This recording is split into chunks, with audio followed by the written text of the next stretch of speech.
Entonces, para esta última sesión vamos a trabajar con algunos de los conceptos que seguimos trabajando con cálculos estequiométricos, que son el reactivo limitante, y después, como les mencioné, vamos a trabajar con alguna parte de nomenclatura y algunos cálculos adicionales. ¿Listo?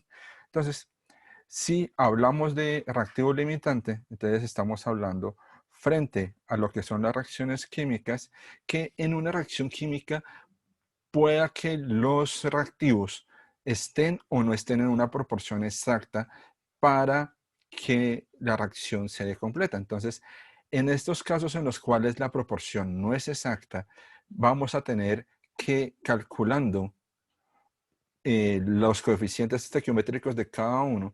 Por ejemplo, si vamos a tener 10 moles de hidrógeno y 7 moles de oxígeno para formar el agua, pues vamos a tener que no todas las moles de estos elementos me van a reaccionar. Lo primero que yo tengo que tener que es presente cómo se me va a dar la fórmula. Entonces yo tengo 2 moles de hidrógeno, 1 mol de oxígeno y me va a formar 2 moles de agua. Esta es la fórmula estequiométrica básica, ¿cierto?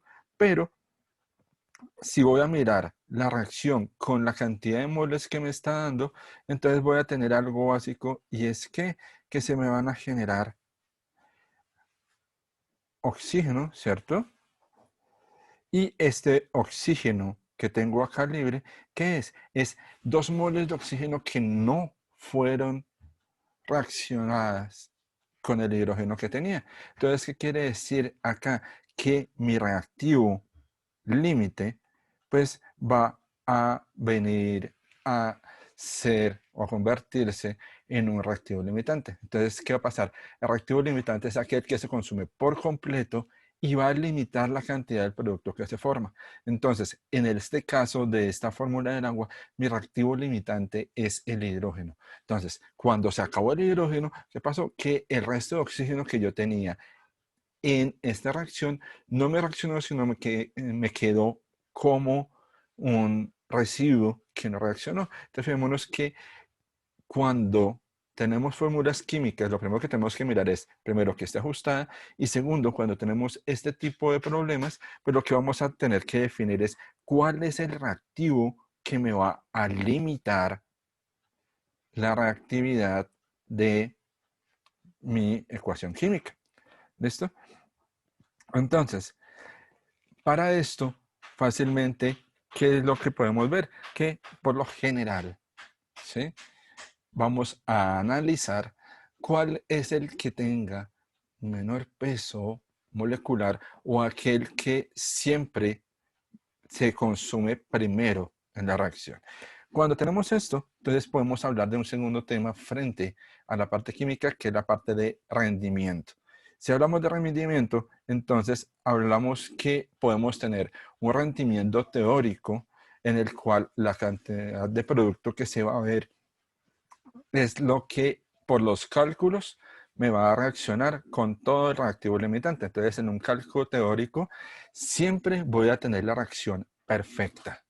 Se me va a consumir todo y no voy a tener que se me consuma más una cantidad que otra. Si vamos a calcular o vamos a mirar esto en realidad, ¿cierto? En lo que es en la práctica de laboratorio, entonces voy a tener rendimiento real, que es la cantidad de producto que realmente se va a formar en la reacción, y es donde voy a mirar cómo fue que se comportó mis reactivos, si realmente se consumieron completamente, si se reaccionaron completamente, o qué me quedó de residuo, y a eso es lo que llamamos rendimiento real. Para mirar por qué se difieren, entonces tenemos que por lo general el reactivo no va a reaccionar completamente, el reactivo puede estar hidratado, o pueda que se empiecen a dar reacciones secundarias que no son deseadas, se me empiecen a dar otro tipo de reacciones que yo no tenía contempladas desde la parte teórica, pero que en el momento real sí se me estén dando. ¿Listo? Entonces, el rendimiento real dividido el rendimiento teórico por 100 me va a dar el porcentaje de rendimiento de una reacción. Entonces, cuando a mí me dicen con un 80% de reactividad o con un 80% de rendimiento, ¿qué quiere decir? Que frente a mi cálculo teórico, el rendimiento real fue de apenas un 80%.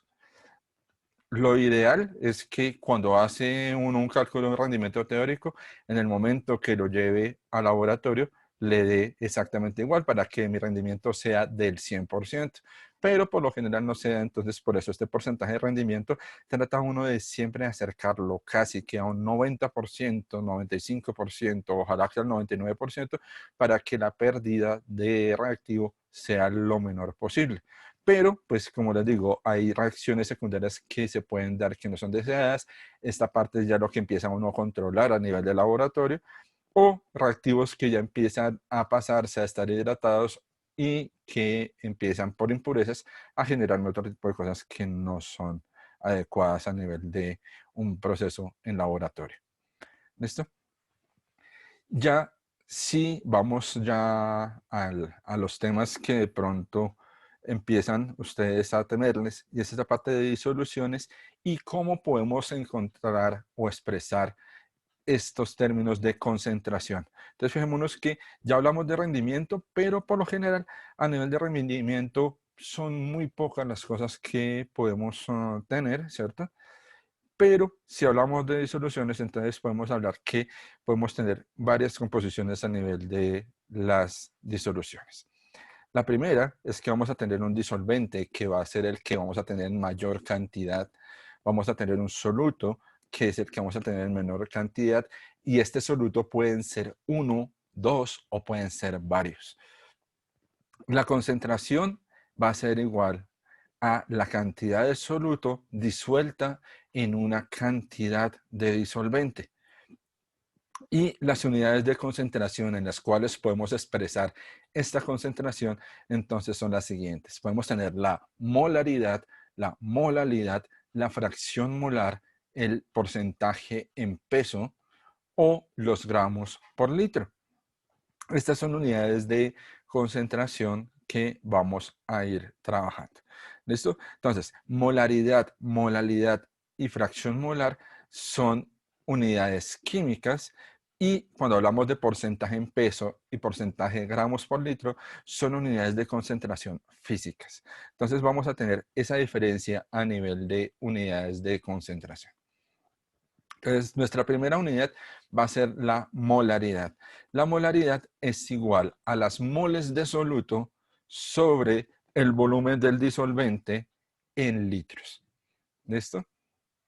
Entonces, acá tenemos que empezar con algo, y es que tenemos que empezar a diferenciar cuál es mi soluto, cuál es mi disolvente o solvente, ¿cierto?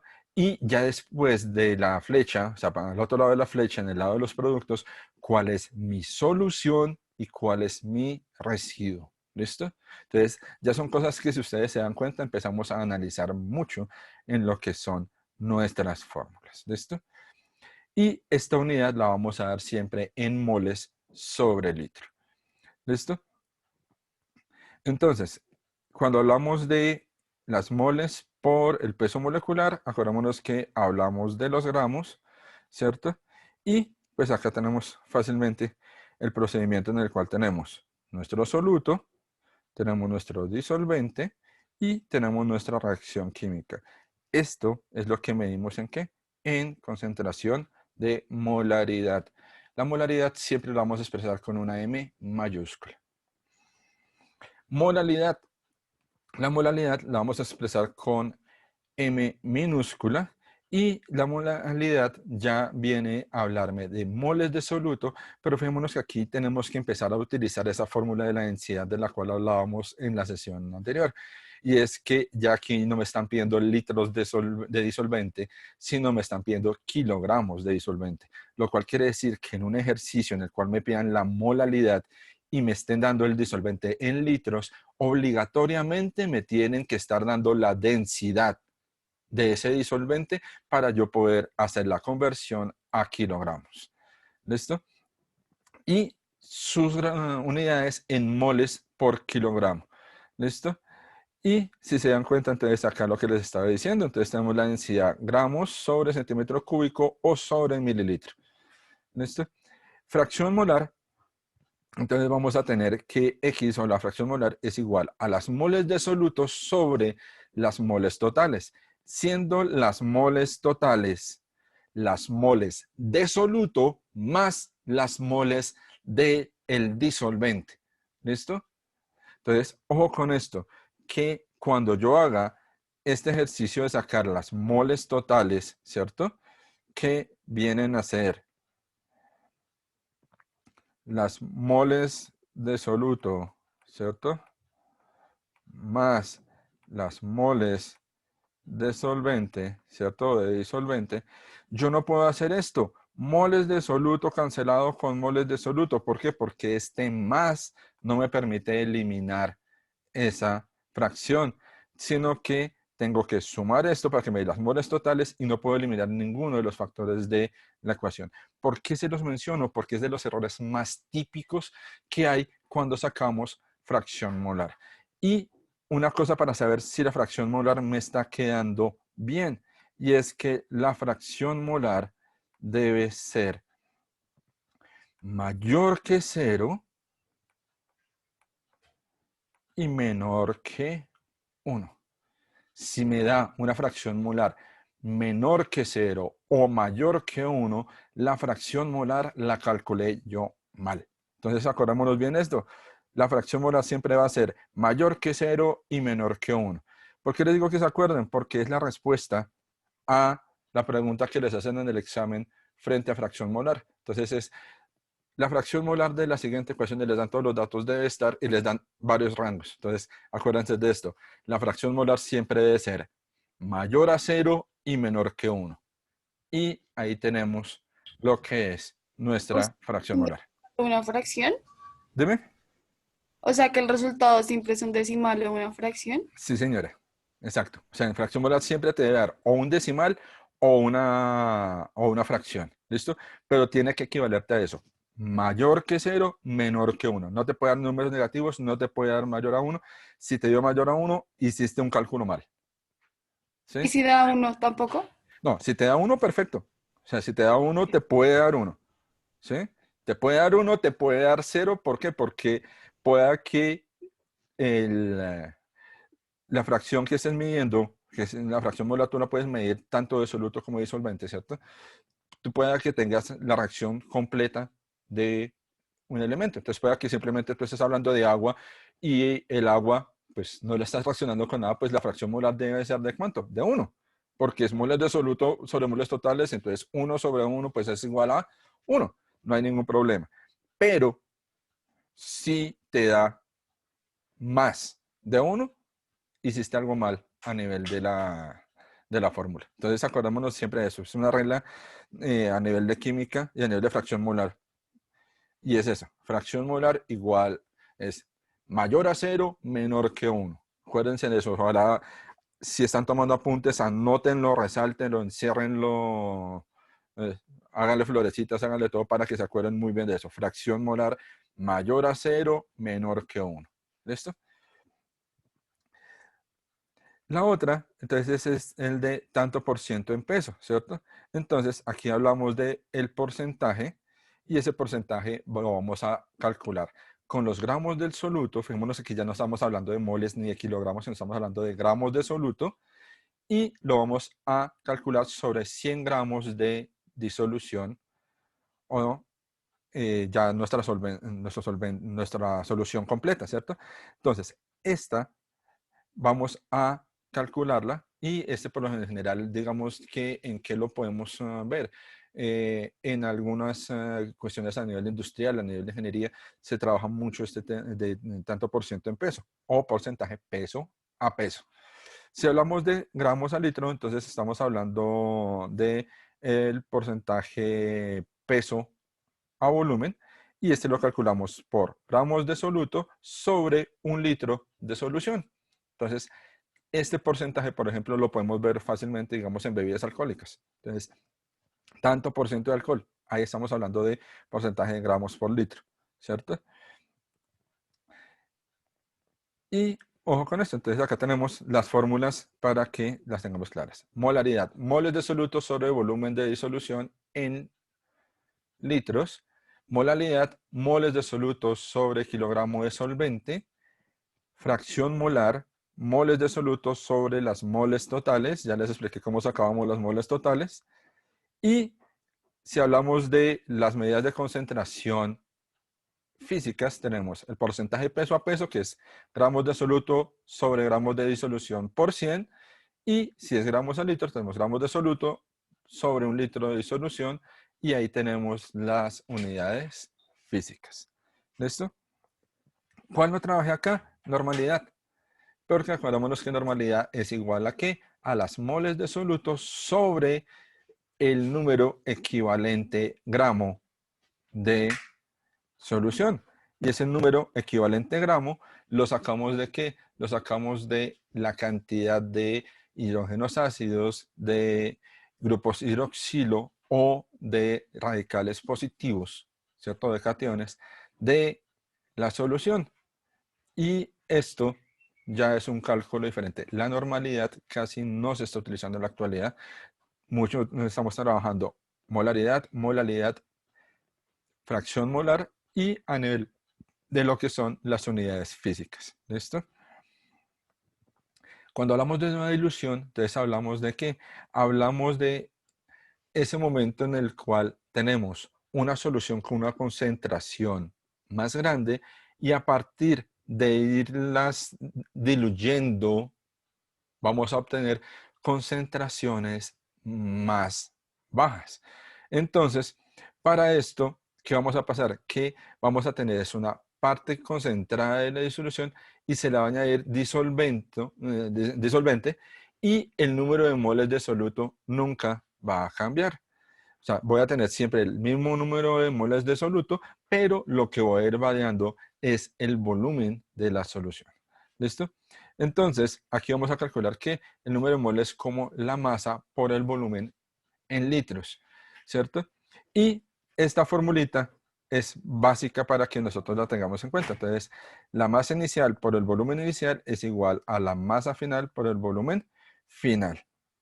Entonces, aquí les voy a dar un ejemplo. Si queremos preparar 250 mililitros de sulfato de cobre a una concentración 0,10 molar, ¿cierto?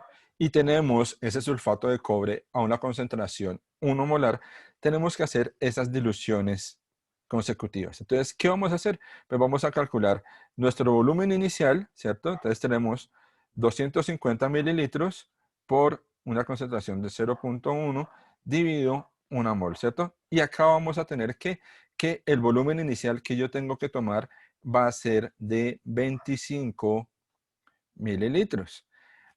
Ese volumen es el que yo tomo con mi pipeta y lo voy a pasar ¿a dónde? A un frasco distinto, ¿cierto? Y después de que paso esto al frasco distinto, ¿qué voy a hacer? Pues voy a aforar mi frasco, o sea, tomé 25 mililitros y en mi balón aforado, pues vuelvo y completo con disolvente, en este caso el disolvente, ¿cuál es? Es agua, entonces con agua aforo a 250 y ya tengo ¿qué? Ya tengo mi sulfato de cobre a una concentración de 0,1 molar. ¿A partir de qué? De esa concentración inicial de 1 molar. Entonces, esta fórmula, aunque es muy fácil, por lo general es de las fórmulas que más se le olvidan a uno. Entonces, acordémonos. Masa inicial por volumen inicial igual a la masa final sobre el volumen final. O fácilmente lo podemos decir, concentración inicial por el volumen inicial igual a la concentración final por el volumen final. Profe, Cuéntame. esa fórmula es para hallar qué. Esta fórmula es la fórmula de las disoluciones. Entonces, este tipo de problemas que te acabo de colocar acá es de los problemas típicos que te van a dar en el examen. Entonces, tengo una solución de sulfato de cobre 1 molar y necesito preparar 250 mililitros de esa solución de sulfato de cobre, pero 0,1 molar. Entonces, lo que tú haces, ¿qué es? Es coger la concentración inicial, ¿cierto? Entonces, fíjate que lo que tú tienes que conocer acá, ¿qué datos tienes? Mire, vamos a empezar a despejar aquí. Entonces, Fíjate, tenemos acá concentración inicial, volumen inicial, concentración final y volumen final. Entonces, fijémonos qué te da el problema. Te da que quieres preparar 250 mililitros. Entonces, el volumen final son 250 mililitros, ¿cierto? ¿A qué concentración lo tienes? A 0,10. Entonces, acá tienes la concentración final, 0,10 molar, ¿cierto? ¿Qué más tienes? Tienes la concentración inicial a la cual lo tienes. Entonces, tienes una concentración inicial de 1 molar, ¿cierto? ¿Qué valor no tienes? No tienes el volumen inicial que debes tener. Entonces, vamos a despejar de esta fórmula el volumen inicial. Entonces, esta concentración va a pasar después del igual a ¿qué? A dividirme. Entonces, por eso me queda la fórmula. Volumen inicial, ¿cierto? Igual a concentración final por volumen final sobre la concentración inicial. Entonces, fíjate que es esta fórmula que tenemos acá. Y después, ¿qué hicimos? Simplemente despejamos los valores que teníamos acá. Entonces, fíjate. Entonces, concentración final, 0,1 molar. Volumen final, 250 mililitros. Y concentración inicial, 1 molar. Hacemos el despeje 0,1 por 250 dividido 1 y me da que el volumen inicial es de 25 mililitros. Aquí acabamos de hacer ¿qué? El cálculo teórico de cuánto tengo que tomar yo para hacer esta preparación. Entonces, fíjate que acá en esta primera imagen, ¿cierto? En este tubo, ¿qué es lo que yo tengo? Tengo mi concentración o tengo mi solución de sulfato de cobre 1 molar. Y estoy tomando ¿qué? Estoy tomando el valor que me dice que debo tomar de volumen inicial con una pipeta forada. Entonces estoy tomando esos 25 mililitros. Esos 25 mililitros los voy a colocar en un balón aforado, ¿cierto? Este balón aforado, ¿a cuánto está aforado? A 250 mililitros. Entonces, coloco mis 25 mililitros de sulfato de cobre y el resto que tengo para llenar de mi balón aforado lo voy a llenar con agua. Entonces ya, aquí yo tengo esta solución de este frasco, la tengo en una concentración 1 molar y esta concentración después de que añadí el agua, la tengo a 0,1 molar. No me cambió el número de moles de soluto, pero sí me varió la concentración a la cual lo tengo. Entonces, este es el procedimiento que yo tengo para hacer esas disoluciones. ¿Listo? No sé si te aclaré el tema bien acá con con el ejemplo que te acabo de volver a explicar. Perfecto. Gracias. Entonces, esto es cuando tenemos que hacer disoluciones, ¿cierto? Por fin una pregunta. Cuéntame, Ana. Es que, o sea, pues no es de este, sino de la clase pasada. Cuando hay Cuéntame. cambios químicos y físicos, o sea, un ejemplo, ¿cuál es? Cuando solo hay cambios físicos. Cuando solo hay cambios físicos, por ejemplo, a ver, tengo este frasquito de vidrio y se me cayó al piso. Se me rompió. Eso es un cambio físico. ¿Por qué? Porque yo voy a tener el mismo vidrio, vuelto a pedazos, pero es el mismo vidrio. O sea, no hubo cambio en la composición de la materia del frasco. ¿Sí? Cuando hay cambio químico, acuérdate que cambia la composición química de la sustancia. Entonces, por ejemplo, ¿Tomar un papel es químico? si yo tengo un papel que se quema, es un cambio químico. O sea, si yo quemo un papel, es cambio químico. Si yo arrugo un papel, es un cambio físico. Y digamos, la diferencia entre mezcla y combinación, ¿cuál era? La mezcla, acuérdate que la puedes separar por medios físicos. Entonces, una mezcla la puedo yo separar por un tamizaje, por una filtración, por una decantación, por electroforesis, por centrifugación, que son los métodos típicos de separación de mezclas, pero son métodos físicos. Una combinación no la puedes separar por medios físicos, sino que la tienes que separar por medios químicos. O sea, en una combinación sí hay transformación de la materia de su composición.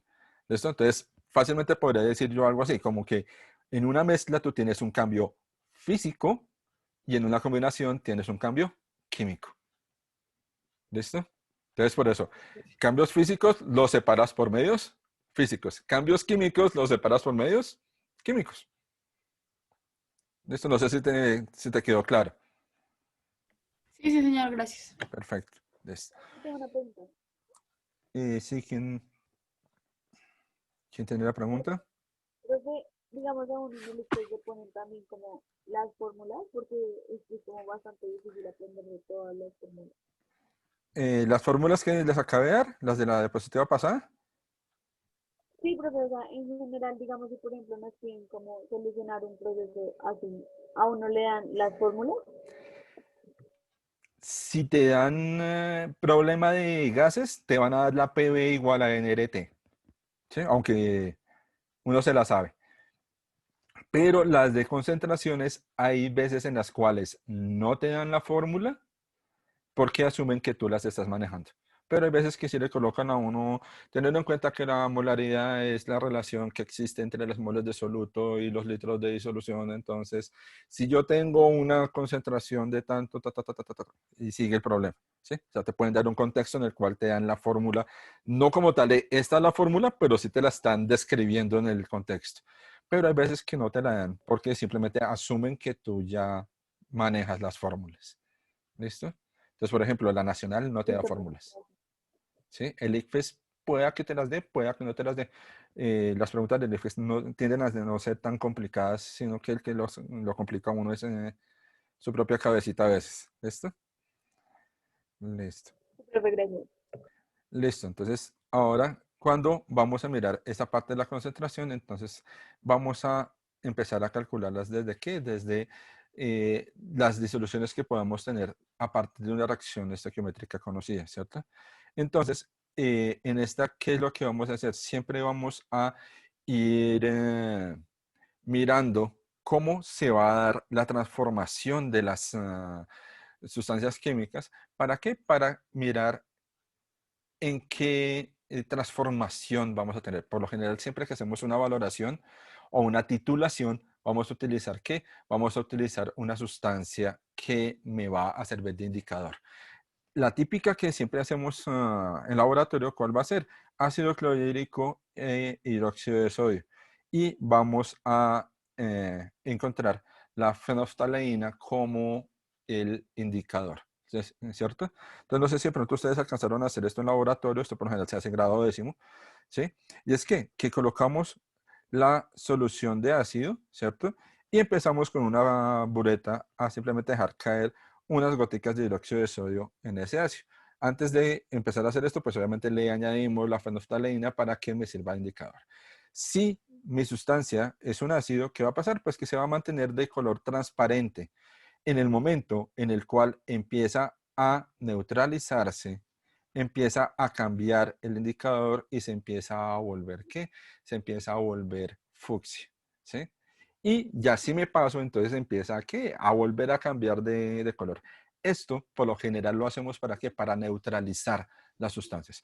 Antes de que yo bote un ácido que se me fue ya en una práctica laboratorio, en un colegio, en un laboratorio, ¿qué tengo que hacer yo? Tengo que neutralizarla para después añadirla a un frasco ámbar en el cual van a ir las sustancias que deben ser desechadas, pero nunca puedo, digamos, hacer yo algo que es que cogí el ácido que utilicé y ya está contaminado y lo eché de una vez al sifón de lavamanos o lavaplatos que tengo ahí. Eso de una vez me va a dañar tuberías, me va a generar contaminación cruzada en el laboratorio, va a ser un problema tremendo.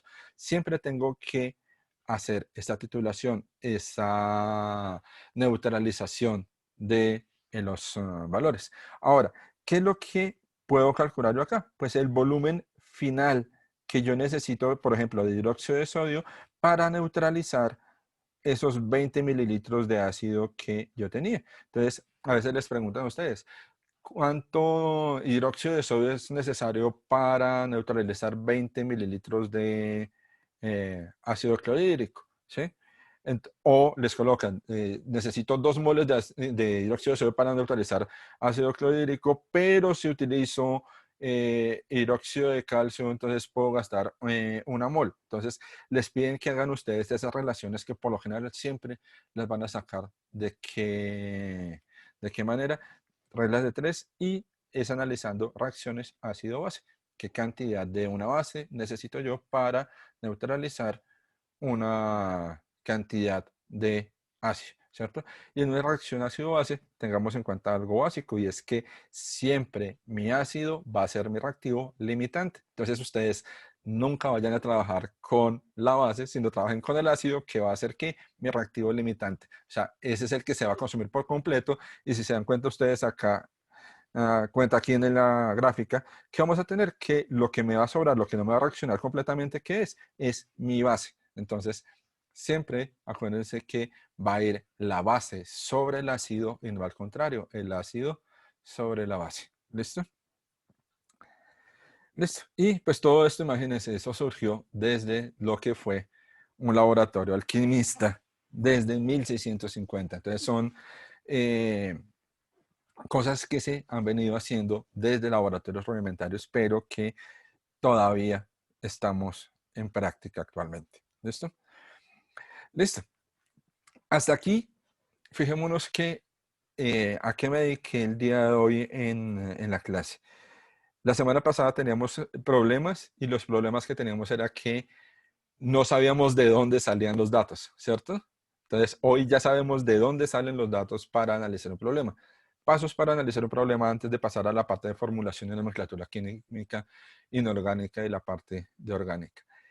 Primero, miremos qué datos necesito, ¿cierto? O sea, qué datos tengo, qué datos me está dando el problema. ¿Qué datos necesito? ¿Qué me están pidiendo que haga? Nunca hagan procedimientos que no les estén pidiendo.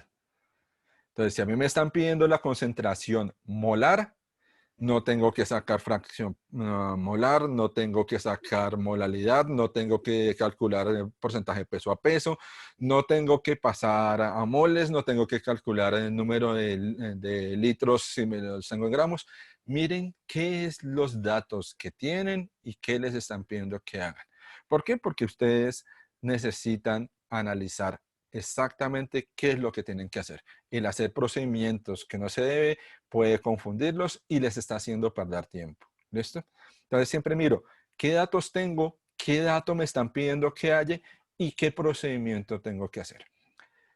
Si me están dando los datos en gramos, acordémonos que siempre tenemos que calcular las moles de la sustancia, y por lo general siempre me van a dar que los pesos moleculares para que yo calcule eso. Entonces siempre me van a dar el peso del cobre, el azufre, el oxígeno es tal para que uno calcule los gramos que hay en una mol de esa sustancia. Y después de eso, algo básico, regla de 3. Y una regla de 3 es que si en una molécula de agua de H2O, en una mol de agua de H2O, tengo 18 gramos, entonces en 36 gramos, ¿cuántas moles tengo? Ya de una vez tengo una regla de 3 y sé calcular tanto gramos como moles. ¿Listo? Es básica esa transformación. Ya, si estoy trabajando en concentraciones y me piden en litros, acuérdémonos, siempre la densidad igual a masa sobre volumen, lo cual quiere decir que debo tener datos de volumen, de masa y de densidad para poder transformar ¿qué?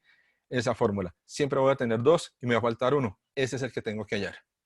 Entonces, fijémonos que si analizamos los problemas de qué datos tengo, qué datos me sirven, qué tengo que hacer, fácilmente inclusive podemos descartar algunos datos que son datos trampa, o yo a veces les digo datos basura. ¿Por qué? Porque son datos que se los están dando, pero que no los necesitan para absolutamente nada. Por ejemplo, que les están dando esta transformación o esta reacción ácido-base entre hidróxido de sodio y ácido clorhídrico, y que les empiecen a dar que está a una temperatura tal, a una presión atmosférica tal. Son datos que sí les pueden servir si ustedes van a hacer un análisis completo a nivel químico, pero para solucionar el problema, ustedes no necesitan ni la presión atmosférica, ni necesitan la temperatura. ¿Por qué? Porque les están pidiendo es analice lo que pasa cuando añado tantas moles o tantos gramos de hidróxido de sodio a tantos gramos o a tantos mililitros de ácido clorhídrico. Fíjense que son datos que sí son verdaderos, son datos buenos, pero para mi problema no me sirven. Entonces son datos que yo tengo por ahí a un ladito que yo digo, estos datos para este problema son datos trampa o son datos basura. No me van a servir para solucionar mi problema. ¿Listo? Ahora, cuando hablamos de formulación y nomenclatura química a nivel de química inorgánica, vamos a tener una división a nivel de qué? Que esto se va a expresar a nivel de composición y proporción, ¿cierto? Siempre lo vamos a tener mediante símbolos químicos y sus subíndices. Esto lo hemos venido trabajando durante toda la clase de química, desde la primera sesión hasta esta cuarta sesión que hemos comenzado ahorita, ¿cierto? Entonces siempre vamos a tener esto, símbolos químicos, subíndices que van a ser la cantidad de moléculas de un elemento que hay en una sustancia. Y si hablamos del número de compuestos conocidos en este momento, podemos hablar que está sobrepasando los 13 millones de compuestos químicos. Entonces estamos hablando que hay cualquier cantidad de compuesto químico que ustedes se quieran imaginar. O sea, ustedes pueden fácilmente coger 2, 3 elementos químicos y escribirlos aleatoriamente y pueda que le estén pegando a uno de esos 13 millones de compuestos químicos que existen en la actualidad. Entonces, cuando hablamos de compuestos químicos y hablamos de nomenclatura, pues tenemos una gama muy alta de compuestos que podemos estar nombrando. ¿Listo? Y esto lo vamos a dividir primero en sustancias simples. Estas sustancias simples entonces son aquellas que están constituidas solo por átomos de un solo elemento. Entonces aquí es cuando tenemos esas partículas diatómicas en la cual simplemente podemos tener dos nomenclaturas. Vamos a trabajar la tradicional y la nomenclatura sistemática. Cuando hablamos de la tradicional, fijémonos que simplemente estamos hablando del nombre del elemento. Pero si hablamos de la sistemática, vamos a tener siempre un prefijo de cantidad que me va a decir la cantidad de átomos, ¿cierto? O de moléculas de el elemento que voy a tener ahí. Entonces, por ejemplo, si se dan cuenta, cuando tenemos 2, tenemos el prefijo di. Si tenemos 3, tenemos el tri. Si tenemos 8, octo o octa. Y si tenemos 4, tetra. Entonces, son prefijos de cantidad. Mono, di, tri, tetra, penta, hexa, hepta, octa, nona, deca, undeca. Y seguimos así. Entonces son prefijos de cantidad que ustedes han manejado casi que toda su vida, ¿cierto? Entonces, esta es la primera partícula que vamos a tener, sustancias simples. Entonces, anotémoslo también por ahí porque a veces nos confunden con diferencia entre sustancia simple y sustancia pura. Entonces, acordémonos que una sustancia simple va a ser una sustancia pura, pero no necesariamente una sustancia pura es una sustancia simple. ¿Por qué? Porque acordemos que una sustancia pura puede ser un compuesto. ¿Listo? Y en el caso de todos los gases nobles, todos son monoatómicos, pero ese prefijo mono siempre lo omitimos. Nunca lo vamos a utilizar. ¿Listo? Listo. Ahora, el grupo de oxidación, entonces, o estado de oxidación, si se acuerdan, les estaba mencionando yo hace 8 días los estados de oxidación del grupo A, en el cual fácilmente podemos saberlo desde que grupo 1 tenemos +1 para todos y el hidrógeno que es el que tiene esa excepción de trabajar con -1. En el grupo 2 tenemos que todos los elementos, como son metálicos, van a tener un estado de oxidación positivo y van a tener un estado de oxidación de +2. Si vamos a mirar grupo 6, veamos que son 2, 6, hay algunos que tienen 4 y algunos que tienen este +3. Fijémonos que cada uno tiene una cantidad de estados de oxidación. Usualmente son positivos si son metales. Entonces, si son metales, siempre mi elemento va a tener estado de oxidación positivo. Si son no metales, mi estado de oxidación puede ser positivo o negativo. ¿Quién decide si es positivo o negativo? Yo en el momento que estoy averiguándolo y estoy equilibrando por estado de oxidación o estoy balanceando por óxido de reducción una ecuación, pues yo soy el que decido si es positivo o si es negativo, dependiendo de lo que yo necesite para balancear o ajustar mi ecuación química. ¿Listo? Cuando hablamos de compuestos binarios, entonces ya vamos a hablar de qué? Vamos a hablar de compuestos que están formados por dos elementos y comenzamos con los óxidos. ¿Listo? Entonces los óxidos binarios van a formarse por la combinación del oxígeno con cualquier elemento químico, ¿cierto?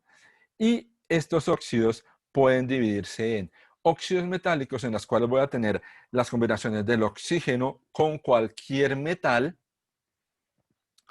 y puedo tener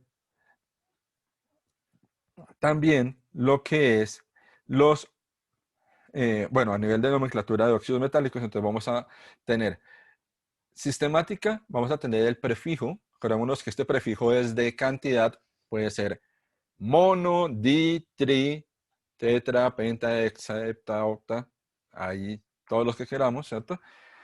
Y vamos a tener ese numerito que va a ser el que me va a acompañar, que me va a acompañar al oxígeno. Voy a mencionar la palabra óxido porque es mi grupo funcional, más, y acá voy a mencionar que en este caso tenemos el 2 que me está acompañando el metal, que es un di, o sea, el prefijo también de cantidad que tenga el metal, y menciono mi metal. En la nomenclatura stock, entonces menciono ¿qué? Menciono óxido, menciono mi metal, y entre paréntesis voy a colocar en números romanos el número de valencia. Acordémonos que el número de valencia, pues, es la cantidad de electrones que tiene mi elemento disponible en sus niveles de energía más altos para hacer un enlace. ¿Listo? Y esa es la nomenclatura básica de los óxidos metálicos. ¿Listo? Ahora, hay una en la cual casi no se...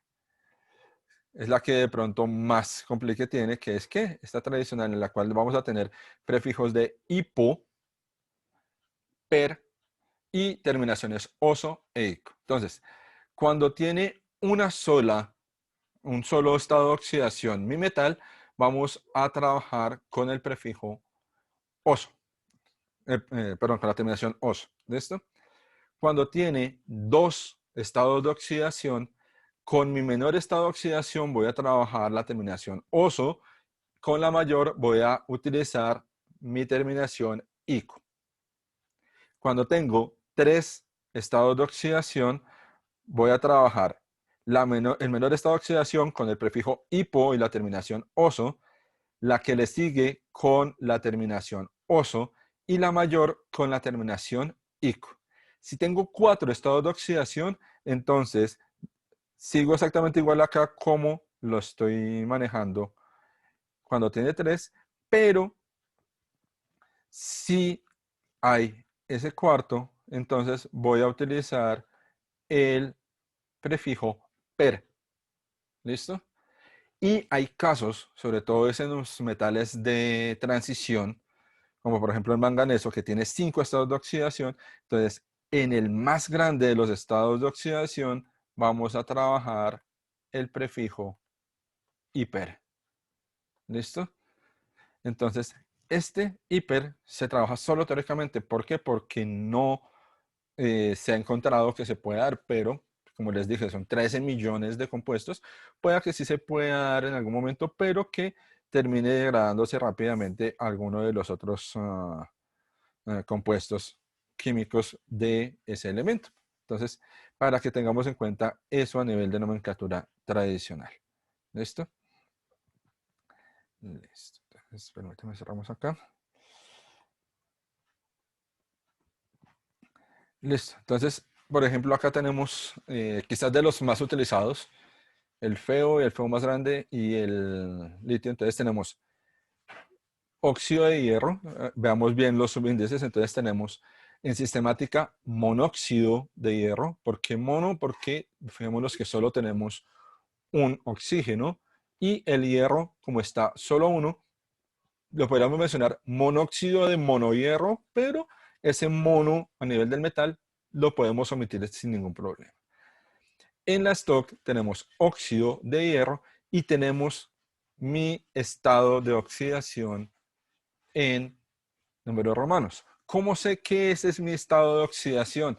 Sencillo, tengo que empezar a equilibrar las fórmulas con sus estados de oxidación. Entonces, fijémonos que hay una regla que me dice que el oxígeno siempre va a tener estado de oxidación -2, al no ser que estemos trabajando con peróxidos. Entonces, acá no estoy trabajando un peróxido, entonces me trabaja con -2. Y la suma de los estados de oxidación de los elementos debe darme igual a 0, lo cual quiere decir que el hierro acá me está trabajando con +2. ¿Listo? Si voy a calcular el de acá abajo, entonces fijémonos que yo tengo acá -2 del oxígeno, ¿cierto? -2 por 3 partículas de oxígeno me da, ¿qué? Me da -6, ¿cierto? Entonces acá yo necesito que un número multiplicado por 2 que me dé 6 para que me quede esto equilibrado. En este caso, entonces, mi hierro me está trabajando con 3 para que esto me dé 6 menos 6 igual a 0. Y si se dan cuenta, este 3 que acabo de colocar acá en el hierro es el 3 que me está apareciendo aquí en la nomenclatura stock. Entonces, fijémonos, óxido de hierro me está trabajando con el menor estado de oxidación, por lo cual en la nomenclatura tradicional voy con ¿qué? Voy con mi terminación oso, que es la terminación para mi estado de oxidación menor. Y en el caso del 3, entonces voy con mi estado de oxidación mayor y voy con mi terminación ico. Entonces acá me da óxido ferroso, óxido férrico. ¿Listo? Y el hierro solo me trabaja con esos, solo me trabaja con +2 y con +3. ¿Listo? En el caso del litio, fijémonos, el litio me trabaja con ¿qué? Me trabaja con +1. +1 por 2 me da +2 y el oxígeno lo tengo en -2. Tengo acá el óxido de dilitio. El óxido de litio, cuando el estado de oxidación del metal es 1, por lo general no lo colocamos entre paréntesis, pero si ustedes lo quieren colocar, lo pueden hacer. Y tengo el óxido lítico o óxido de litio. ¿Listo? Porque acá sí se puede colocar de litio, porque en el caso en el cual solo tengan un estado de oxidación, como los elementos del grupo 1A o del 2A, pues fácilmente puedo colocar solo óxido de litio o le utilizo solo la terminación ico. ¿Listo? Esto, entonces, un ejemplo a nivel de ¿qué? A nivel de los óxidos metálicos. Y no solo a nivel de óxidos metálicos, sino que si se dan cuenta, aquí ya trabajamos con algo básico que fue que cómo podemos balancear nuestras fórmulas a nivel de estados de óxido reducción. Entonces acá, esto es lo primero que nosotros tenemos que hacer cuando vamos a calcular con estados de oxidación si una fórmula está bien o no. Entonces, pregunta que les puede salir en el examen. La fórmula química del óxido de hierro 3 es. Entonces, les van a dar las opciones. Ustedes lo que tienen que hacer, ¿qué es? Pues es mirar con con estos elementos que tienen, cuál les puede cuadrar con la norma de que la suma de los estados de oxidación va a darles 0. ¿Listo? Entonces, si es 3, entonces, ¿qué tengo que mirar? Pues que el hierro me esté trabajando con ¿qué? Con precisamente ese 3. ¿Listo? Entonces, esa es una forma de poder validar cuáles son las fórmulas químicas que me están dando ahí. Si de pronto yo no soy muy dado a que me acuerde de todas las fórmulas químicas de todos los compuestos que me salieron en el colegio. Entonces, simplemente me acuerdo, oxígeno, estado de oxidación -2, al no ser que esté en un peróxido, y ya calculo de una vez los estados de oxidación de mis sustancias para poder trabajar con las nomenclaturas. ¿Listo? Listo. Ahora, cuando hablamos de óxidos no metálicos, entonces ya hablamos de que va a ser la misma combinación del oxígeno, pero ya no con metales, sino con elementos no metálicos. Y en el caso de los elementos no metálicos, entonces acordémonos de qué, de que sus estados de oxidación pueden ser positivos o pueden ser negativos. Entonces, en este caso, el no metal me va a trabajar con qué? con estados de oxidación positivos, ya que el oxígeno me está trabajando con estados de oxidación negativos. ¿Listo? Y como les decía, entonces siempre vamos a tener el no metal por lo general de forma diatómica. ¿Para qué? Para volverlo par. ¿Listo? Y tenemos nomenclatura sistemática exactamente igual. Mi prefijo más mi grupo funcional, óxido, más el prefijo de cantidad de el no metal, más el nombre de mi metal. En nomenclatura stock, vuelve juega óxido de el nombre de mi no metal y el estado de oxidación o número de valencia en el que está trabajando en números romanos. Y en nomenclatura tradicional, entonces fijémonos que aquí tenemos entonces lo que yo les decía. Hiposo, oso, ico, perico. ¿Por qué? Porque en el caso de los no metales, sí tenemos 2, 3, 4 estados de oxidación. Pero fijémonos que aquí hay un cambio significativo. Y cuando digo significativo es para resaltar frente a lo que es mi grupo funcional. Y es que mi grupo funcional acá ya no lo escribo como óxido, sino que lo estoy escribiendo como mi grupo funcional anhidrido. Entonces, ese anhidrido, fijémonos que acá ya se me convierte en grupo funcional. Entonces, los óxidos no metálicos u óxidos ácidos también son llamados anhidridos a nivel de lo que es la química inorgánica. ¿Listo? Y vamos con algunos ejemplos de estos. Entonces, si nos damos cuenta, tenemos acá el monóxido de azufre. Fijémonos que aquí tengo 3 compuestos de azufre. Tengo el monóxido de azufre, el dióxido de azufre y el trióxido de azufre. Fijémonos que en sistemática le tenemos que la cantidad es al oxígeno y como el azufre es solo una molécula, pues simplemente la tenemos acá. Stock, fijémonos, estado de oxidación, estado de oxidación, estado de oxidación. Azufre, fijémonos con qué estado de oxidación trabaja. Trabaja con 2, con 4 y con 6, ¿cierto? Y ese 2, 4, 6 entonces va a generarme lo que es el anhídrido hiposulfuroso. Fijémonos acá, está trabajando con el más pequeño, el segundo, oso, y el tercero, ico. ¿Listo? Y el más conocido a nivel de lo que es la parte de el carbono de estos anhídridos, pues vamos a tener el monóxido de carbono y el dióxido de carbono. Importante para nosotros, ¿cierto? Es que tengamos en cuenta que nos puede salir monóxido de carbono, como nos puede salir también anhídrido carbonoso o anhídrido carbónico. Entonces, para que tengamos muy en cuenta precisamente que ese anhídrido carbónico, pues es que es mi dióxido de carbono y el anhídrido carbonoso, pues es mi monóxido de carbono. Entonces, aquí vamos a tener muy, muy presente precisamente pues esos nombres a nivel de nomenclatura. Precisamente ¿por qué? Porque si voy a ver yo la parte de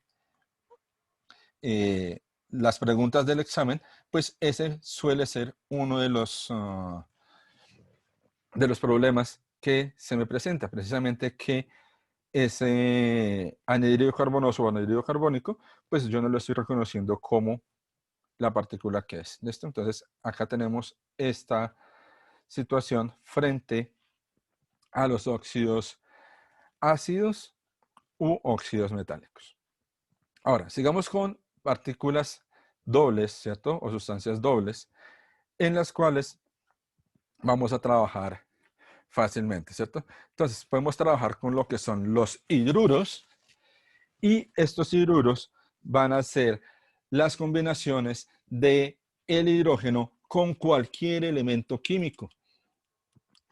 Y acá entonces fijémonos que ya no va a ser solo el oxígeno, sino que tenemos también precisamente esa formación con hidrógeno, ¿cierto?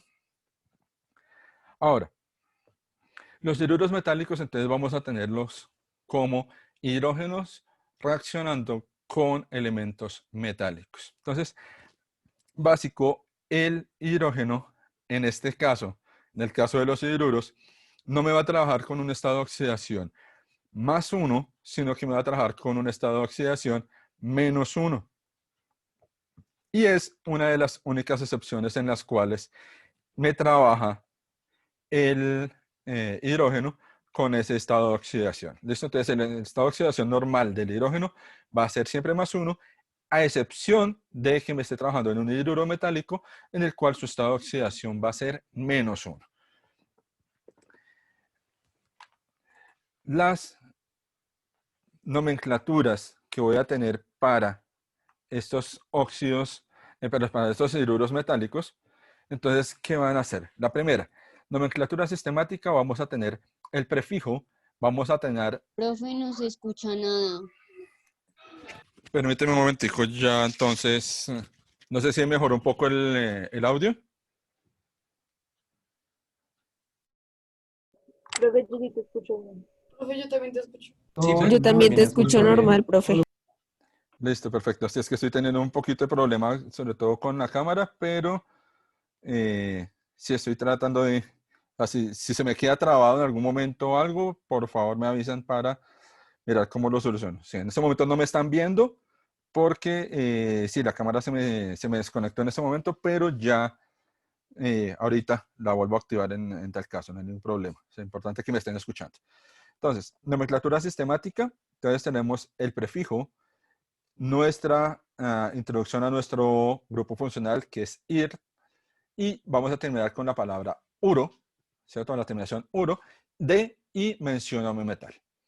En el caso de nomenclatura stock, vuelve nuestro prefijo de grupo funcional IT, nuestra terminación uro, más nuestro metal y nuestro estado de oxidación o número romano de valencia en paréntesis.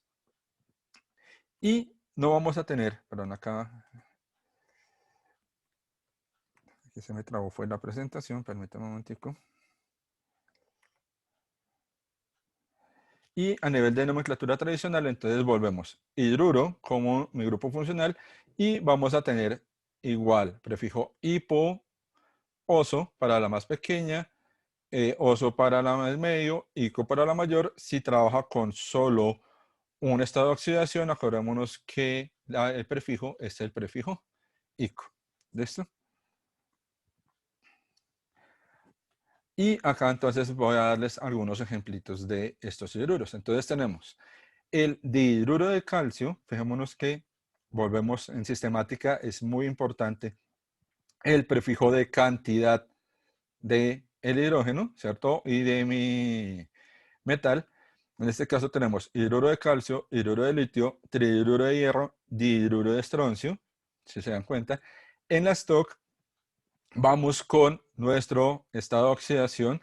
Fijémonos que en el caso del calcio, entonces el calcio me trabaja con qué estado de oxidación, me trabaja con un estado de oxidación +2 y como es +2, pues simplemente como es único, pues no es necesario que yo coloque el 2 acá. Simplemente, como es un único estado de oxidación, no lo coloco. Si lo coloco, no está mal, pero pues es algo que puedo omitir. Y a nivel de tradicional, hidruro cálcico.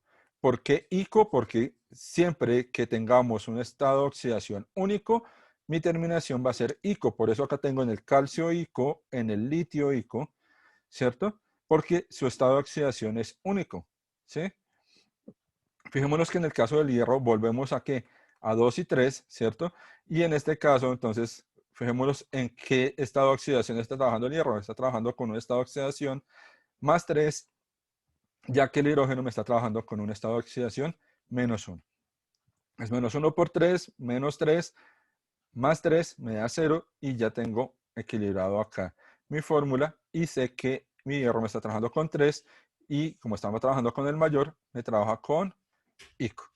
Y en el caso del estroncio, entonces fijémonos que el estroncio me trabaja también con +2, ¿cierto? Entonces, dihidruro, o sea, dihidruro, el C2 del hidrógeno, el estroncio, como es solito solo, hidruro de estroncio, si yo quisiera, podría colocarle acá el 2 entre paréntesis. No es necesario, pero si lo quiero hacer, lo hago. Y en el caso de acá puedo colocarlo hidruro de estroncio o hidruro estróncico.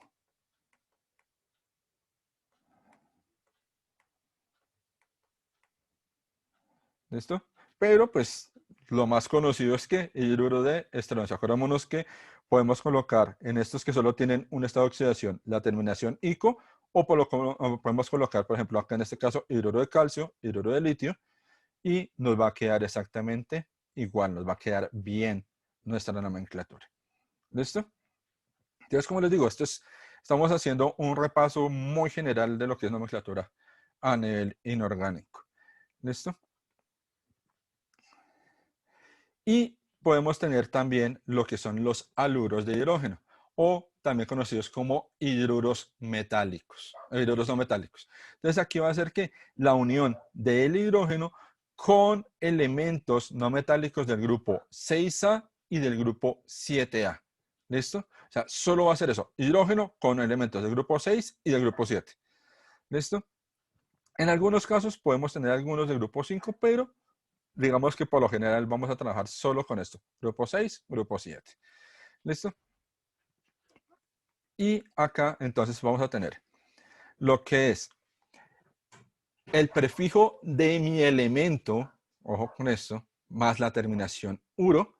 Y vamos con el prefijo del hidrógeno, prefijo de cantidad de hidrógeno y hidrógeno. ¿Listo? Nomenclatura Stuck, entonces es también prefijo de mi elemento del grupo 6 o grupo 7 más la terminación uro de hidrógeno. Esta ya no se usa. Y si vamos a hablar de la nomenclatura tradicional, vamos a hablar de ácido más el prefijo de mi elemento más la terminación hídrico. Entonces, ojo con esto. Haluros de hidrógeno o hidruros no metálicos también los vamos a conocer como ácidos simples. ¿Listo? Y vamos a nuestros ejemplos. Entonces, por ejemplo, yo tengo acá el hidrógeno con flúor, con cloro, con azufre y con selenio. Entonces, fijémonos en sistemática, tenemos el fluoruro de hidrógeno. Entonces, la raíz o el prefijo de mi elemento, en el caso del flúor es facilísimo, es el mismo elemento. En el caso del cloro, mi prefijo va a ser el clor. En el caso de el azufre, mi prefijo va a ser este que se va a llamar el sulf, ¿cierto? Entonces, siempre que yo vea ese prefijo sulf, entonces voy a saber qué es azufre. Y en el caso del selenio, pues su prefijo va a ser el seleni. ¿Listo? Entonces, ojo, fluoruro de hidrógeno, cloruro de hidrógeno, sulfuro de dihidrógeno. Fijémonos que aquí vuelve a tener en cuenta que la cantidad de hidrógeno que tenemos y seleniuro de dihidrógeno. Esto es en sistemática. En stock, fijémonos que es muy sencilla. Es fluoruro de hidrógeno, cloruro de hidrógeno, sulfuro de hidrógeno, seleniuro de hidrógeno. En este caso, no tenemos en cuenta que la cantidad de hidrógenos que tengamos. Esta stock, acordémonos que no se está usando. Aunque, pues si le sale, sabemos que es una forma de nombrarlos. Y la tradicional, que es la que más utilizamos para estos compuestos, que es en la cual me menciona que mi grupo funcional es ácido. Entonces tenemos ácido fluorhídrico, ácido clorhídrico, ácido sulfhídrico y ácido selenhídrico. Acordémonos esto. Cuando tengamos terminación hídrico, siempre va a ser ¿qué? Un ácido. ¿Listo?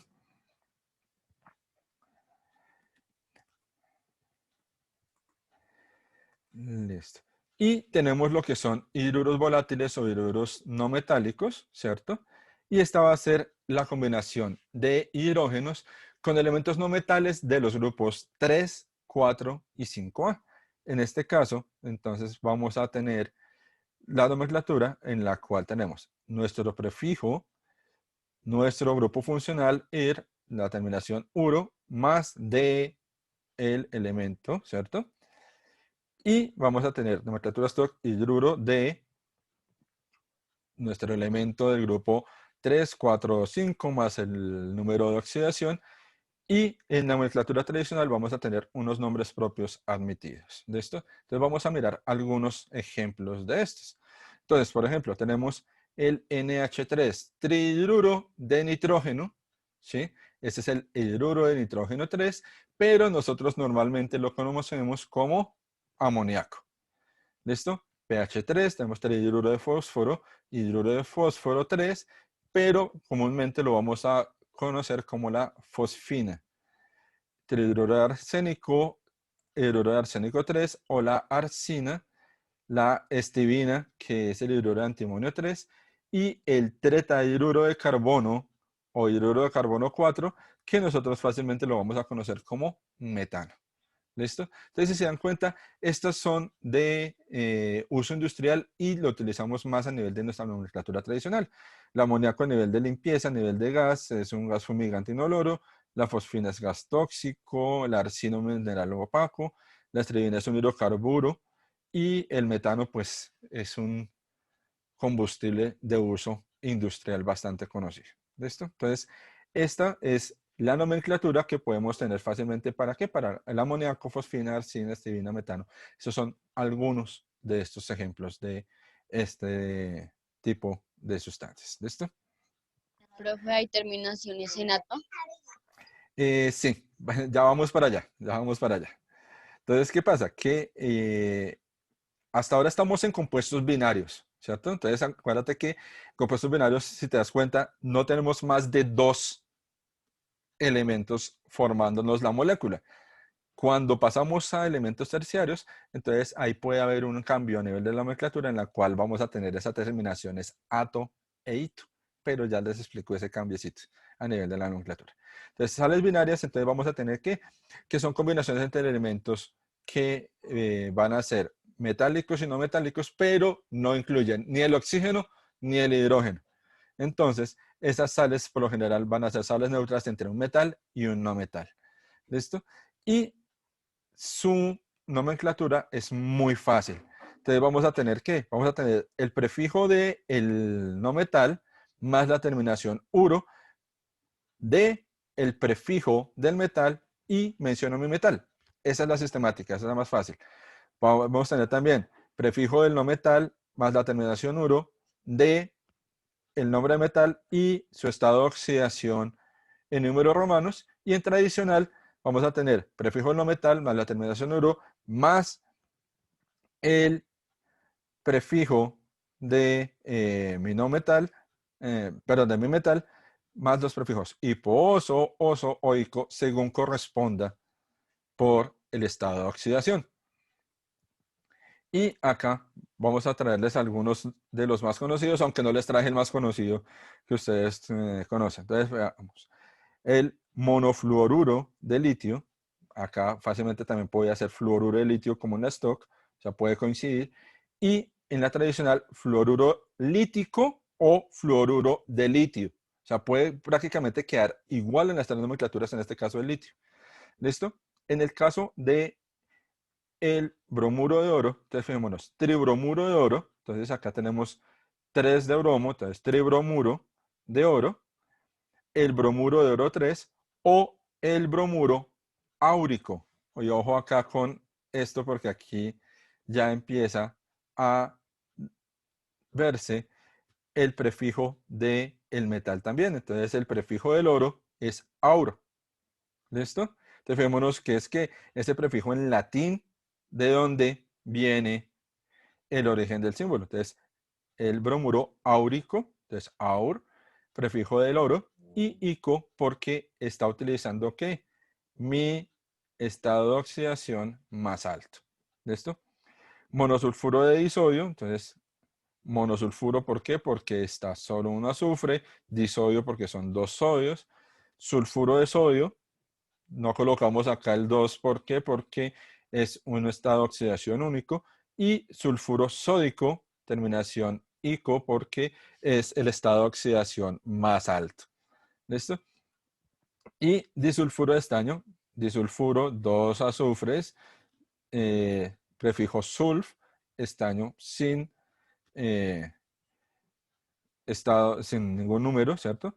Sulfuro de estaño 4, teniendo en cuenta que el azufre me trabaja con -2, el estaño entonces me viene a trabajar con +4, entonces acá tenemos que el estado de oxidación y el estaño, fijémonos que trabaja con estados de oxidación +2 y +4, entonces por eso colocamos la terminación ico. En el caso del estaño, ¿cierto? Si se dan cuenta, su prefijo es estan, es con doble N, para que quede estánico.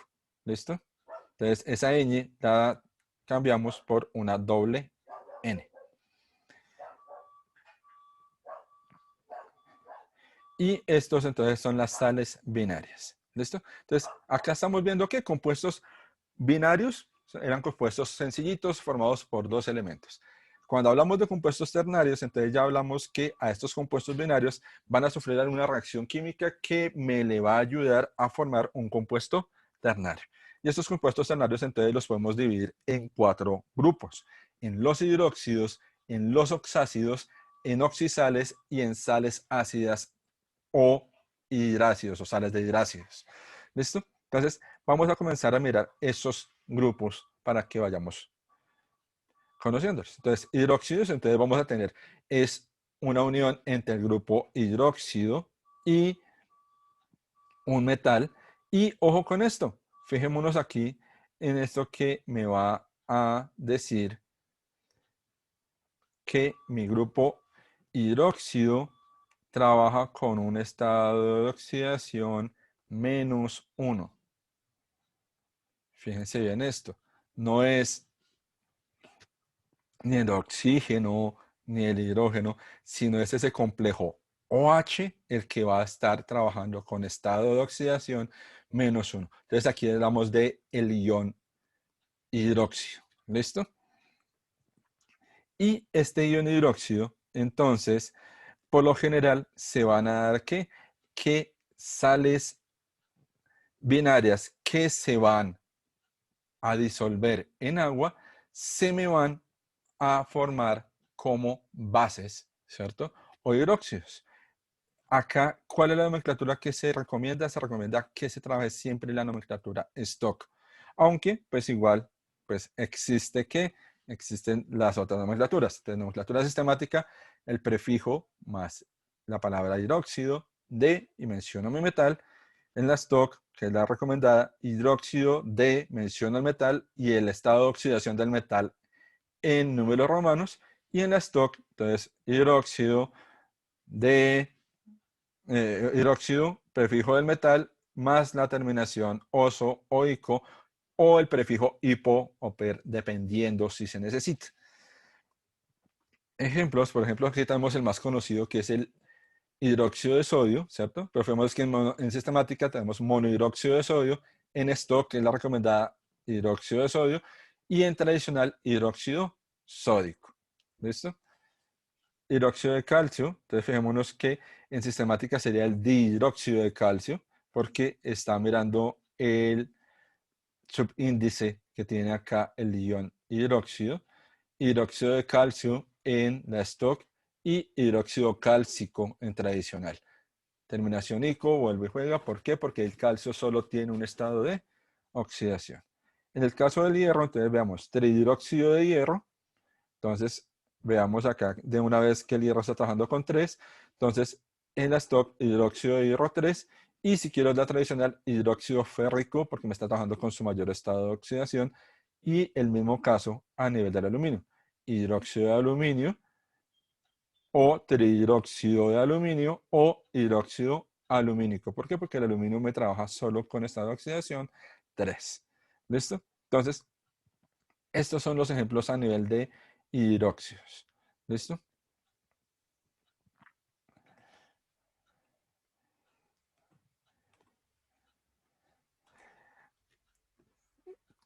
Perdón, aquí se me fueron, se me escaparon algunos de la química inorgánica, ¿cierto? ¿Qué pasa con los otros compuestos frente a lo que va a ser la química orgánica? Aquí me voy a devolver a esta, ¿cierto? Entonces, cuando hablamos de oxoácidos, vamos a hablar de qué? Vamos a hablar de esos ácidos que se van a generar a partir de los hidruros, ¿cierto? Y podemos tener fácilmente ese cambio, ¿sí? Por ejemplo, el ácido sulfúrico, ¿cierto? Entonces, fijémonos que se me va a oxidar un ácido simple y acá empezamos solo a utilizar ese tipo de nomenclatura.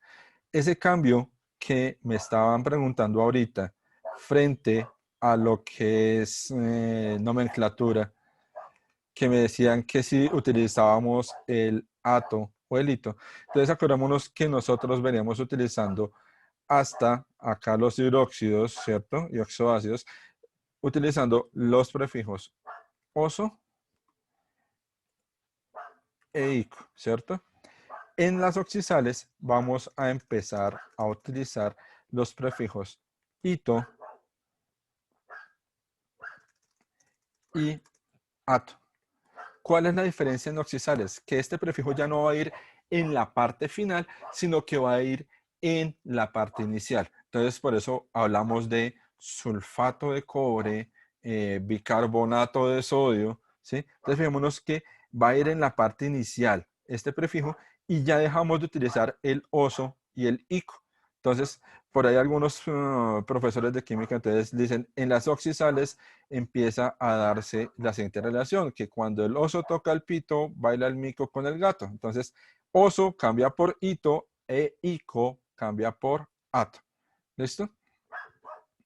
Y ya tenemos inclusive compuestos cuaternarios y estructuras complejas a nivel de química orgánica, en los cuales ya inclusive empiezan a haber normas distintas para nombrarlo. Entonces, por ejemplo, empezamos a nombrar cationes y aniones por separado y eso empieza ya a complicar un poco la nomenclatura sistemática y la nomenclatura, no solo la sistemática, sino la stock y todo. ¿Por qué? Porque unen todas las nomenclaturas en una nomenclatura única. Entonces ya son compuestos que por lo general no se ven y solo los entraría a analizar y a trabajar a nivel de nomenclatura una persona que ya se vaya a dedicar a qué, a ingeniería química, a una química pura, a una licenciatura en química, que de pronto ya necesite ver esos compuestos un poco más a profundidad, pero a nivel de lo que es pre-ICFES, que es de pronto a nivel de preuniversitario, sí podemos trabajar un poquito más esos compuestos cuaternarios y esos compuestos inorgánicos, pero pues a nivel de pre-ICFES solo les van a preguntar por lo general esta parte de hidróxidos y compuestos binarios. Entonces son relaciones muy sencillas que podemos tener. ¿Listo? Entonces, acá de pronto salgo con esta partecita de lo que es la nomenclatura de las sales, en las cuales ya tenemos oso, ito, ico y ato, que es el cambio que se da a nivel de la nomenclatura. ¿Listo? Ahora, acá igual quiero terminar la clase de química, pues teniendo en cuenta también que algo de los de lo que son la introducción a la química orgánica. Sé que es el tema que ustedes han venido trabajando este año, pero igual pues es importante que tengamos en cuenta algo de química orgánica, ya que es una de las preguntas que pues siempre están en el examen, siempre va a salir una o dos preguntas de química orgánica. Entonces vamos a darle un repaso muy rápido a lo que es la química orgánica para darles como una base rapidita, ¿listo? Entonces, vamos a tener algo y es que a nivel de los compuestos orgánicos van a ser que van a ser compuestos que son sintetizados por seres vivos y van a tener como tal esa parte de la fuerza vital, ¿cierto? Ahora, esta química orgánica, entonces, ¿de dónde surge? Surge de Frederick Waller, ¿cierto? Y este señor Waller, entonces, ¿qué es lo que hace? Empieza a sintetizar a nivel químico, a partir de cianato de amonio, un compuesto que es la urea. Entonces empieza a sintetizar a partir de compuestos inorgánicos, compuestos orgánicos. Esto da una explicación bastante amplia de cómo se empieza a dar ese paso entre química orgánica y química inorgánica. ¿Por qué? Porque antes se tenía separado completamente lo que era las dos químicas, química inorgánica que no tenía nada que ver con química orgánica y este señor Wöhler, en 1828, que si se dan cuenta no es que sea muy, muy actual, empieza a dar que se puede sintetizar partículas orgánicas a partir de sustancias inorgánicas. ¿Listo? Después de esto viene el señor Kekulé y empieza a organizar todo lo que es la química de los compuestos de carbono, que es lo que nosotros conocemos actualmente como química orgánica.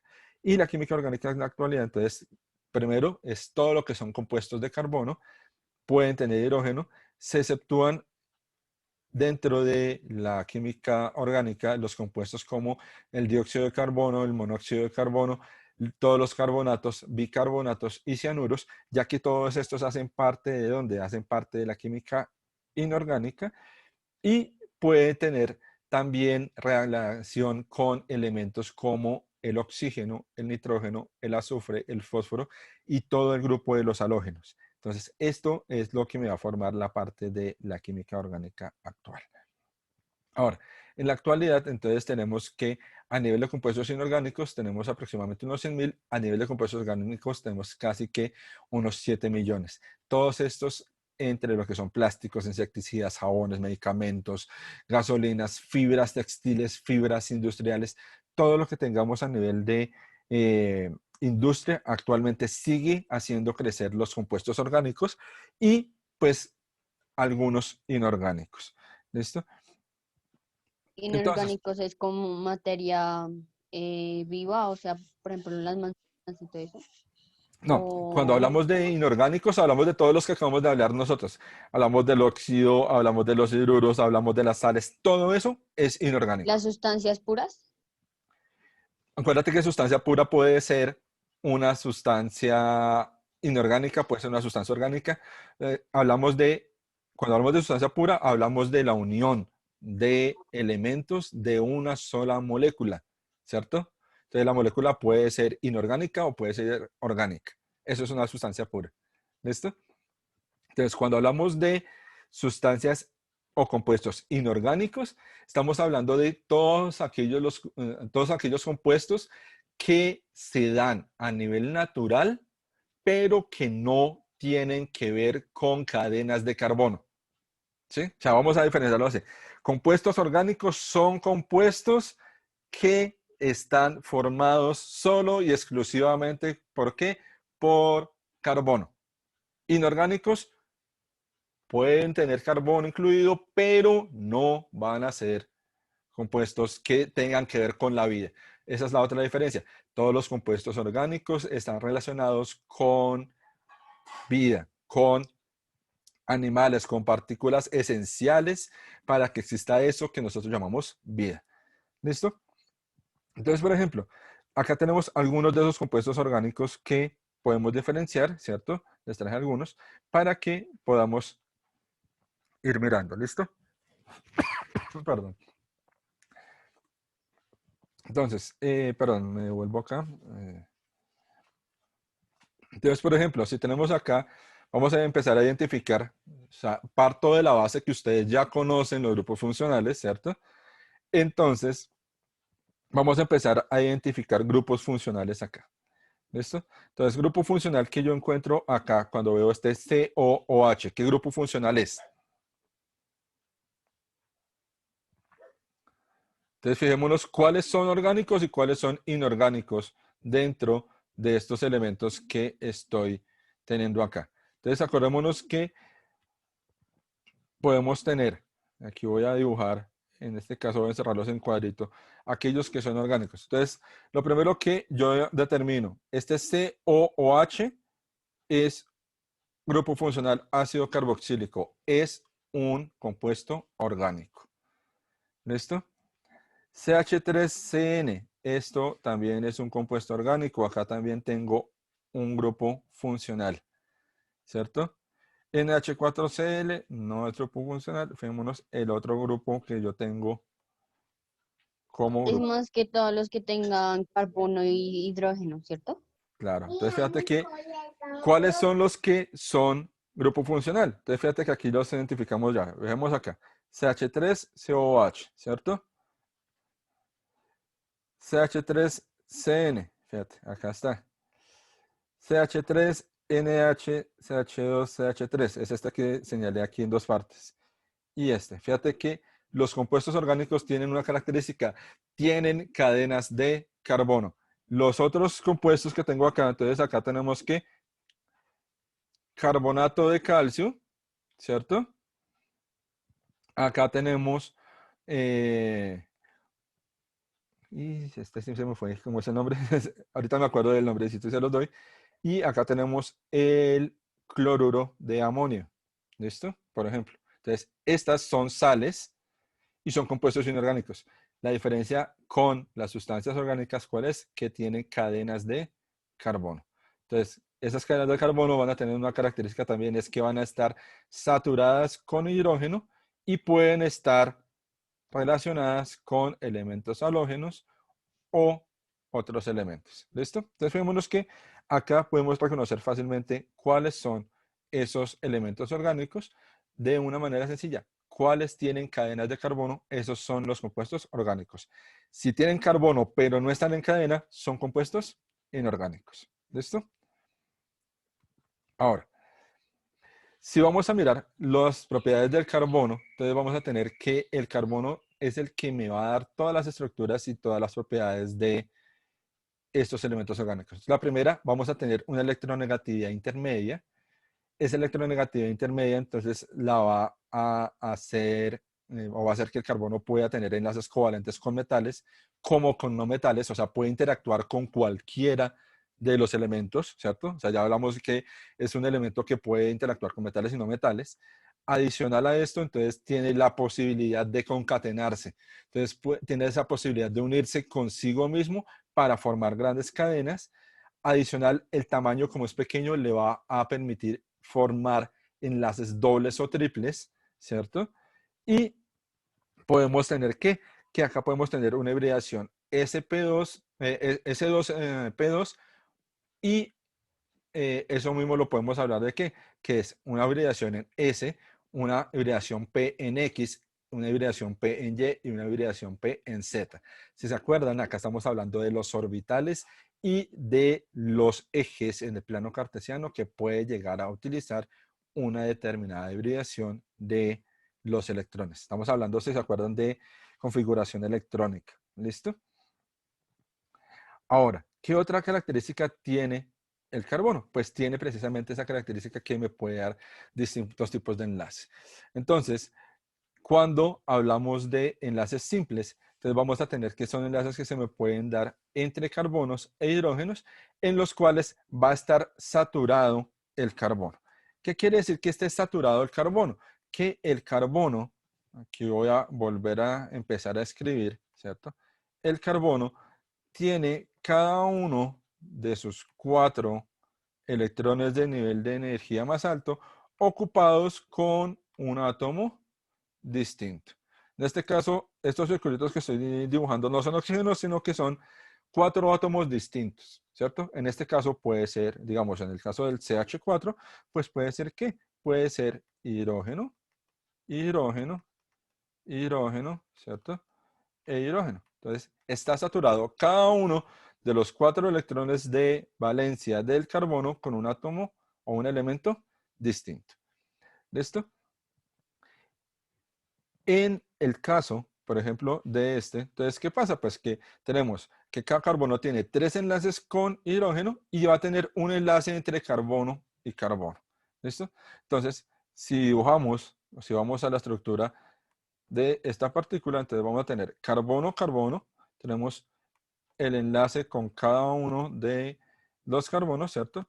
Y acá vamos a tener esto, que va a ser hidrógeno, hidrógeno, hidrógeno, hidrógenos acá también acá. Me perdonarán la letra, pero como les dije al comienzo, el escribir con el mouse es bastante complicado. Pero acá tenemos ¿qué? Tenemos esta saturación de todos los electrones del carbono con un elemento distinto. ¿Listo? Eso para el enlace simple. Cuando hablamos ya de los siguientes enlaces que se me pueden dar en el carbono, podemos tener enlaces dobles. Entonces acá vamos a tener que vamos a tener 2 electrones del carbono que van a estarse compartiendo precisamente solo y exclusivamente entre ¿qué? Entre esos átomos de carbono. Entonces, acá la estructura básica, ¿cuál va a ser? Va a ser el carbono.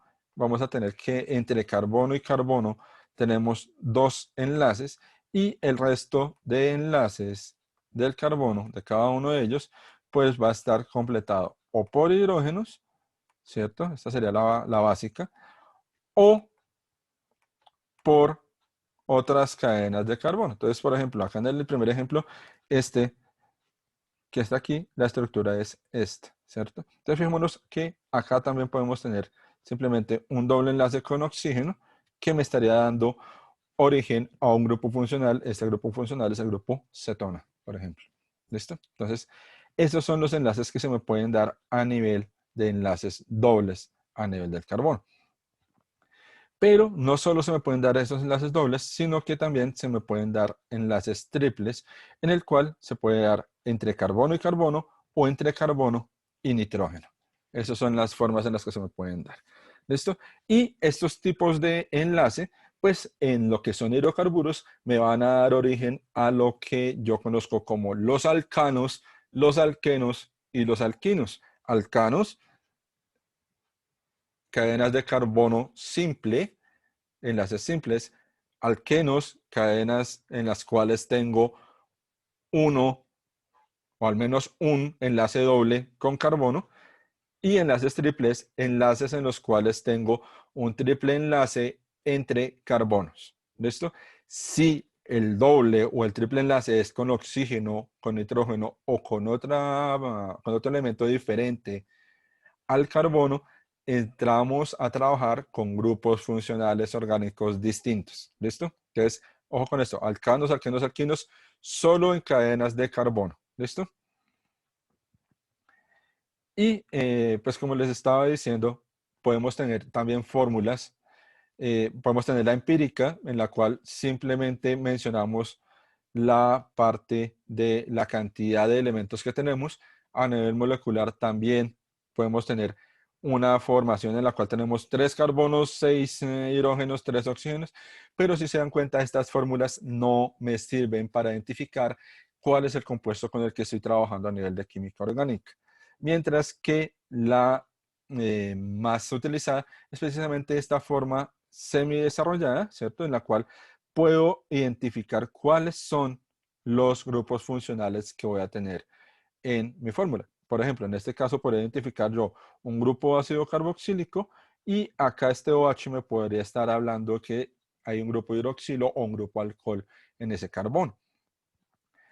Ahora, si hablamos de la fórmula desarrollada, entonces fijémonos que ya acá sí podemos identificar muy bien cuál es el grupo que estoy teniendo, grupo ácido carboxílico, y ya aquí confirmo que sí tengo un grupo hidroxilo o un grupo alcohol también en la misma cadena. Entonces, aunque esta fórmula desarrollada no se usa demasiado, es quizá la forma que más se recomienda utilizar, ya que es la que nos va a dar toda la información de composición frente a la molécula orgánica.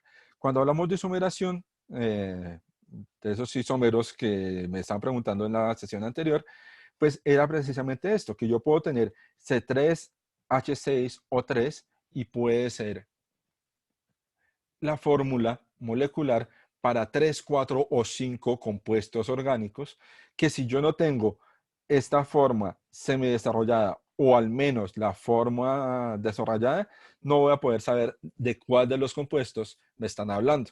¿Sí? Por ejemplo, sucede mucho y cuando vimos biología se los explicaba el C6H12O6, glucosa, pero puede ser galactosa, pero puede ser dextrosa, pero puede ser cualquier hexosa. Entonces, si yo no tengo la fórmula desarrollada o al menos la semidesarrollada, no voy a saber de cuál de los compuestos que tienen esa fórmula molecular se me va a estar refiriendo el problema. ¿Listo? Listo. Entonces, por ejemplo, entonces tenemos esta parte que tenemos. Sabemos que un compuesto orgánico tiene fórmula empírica C2H5N y su masa molecular aproximada es de 130 gramos mol. Escribe cuál será su fórmula molecular. Entonces, acá, ¿qué es lo primero que tendríamos que hacer? Pues sencillo, tendríamos que empezar a mirar pesos moleculares de qué? De mi... Elementos. de mis elementos, exacto. Los multiplicamos porque por el coeficiente que tenemos cada uno, ¿cierto? Tenemos el peso, ¿cierto? Y este peso es el que vamos a dividir en qué. O sea, este peso nos sirve para dividir en el número que nos están dando de gramos mol, que son 130. Entonces, esto es aproximadamente 3. Entonces, fijémonos que, ¿qué vamos a hacer? Esta fórmula que me están dando acá, ¿cierto? Esa fórmula empírica, la multiplicamos por 3, ¿cierto? Que es el valor aproximado que me dio. Y ya tengo mi fórmula que es C6H15N3. Entonces, esta es la fórmula molecular. Entonces, fijémonos que lo que hicimos. Hallamos nuestro peso en gramos mol, ¿cierto? Teniendo en cuenta que los pesos de los elementos y dividimos el número que me están dando aproximado de la fórmula molecular en ese valor para poder mirar cuál es el número entero por el cual multiplico todos los elementos y sacar esa fórmula molecular. Esa es la forma en la que podemos sacar esa fórmula.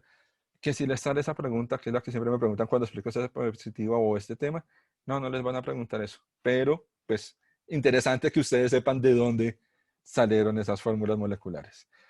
¿Listo? Acá tenemos otro ejemplo en el cual, por ejemplo, me están dando esto. Un compuesto orgánico dio los siguientes porcentajes en composición. 71.7 de cloro, 4.1 de hidrógeno y además un litro de dicho compuesto en estado gaseoso medido.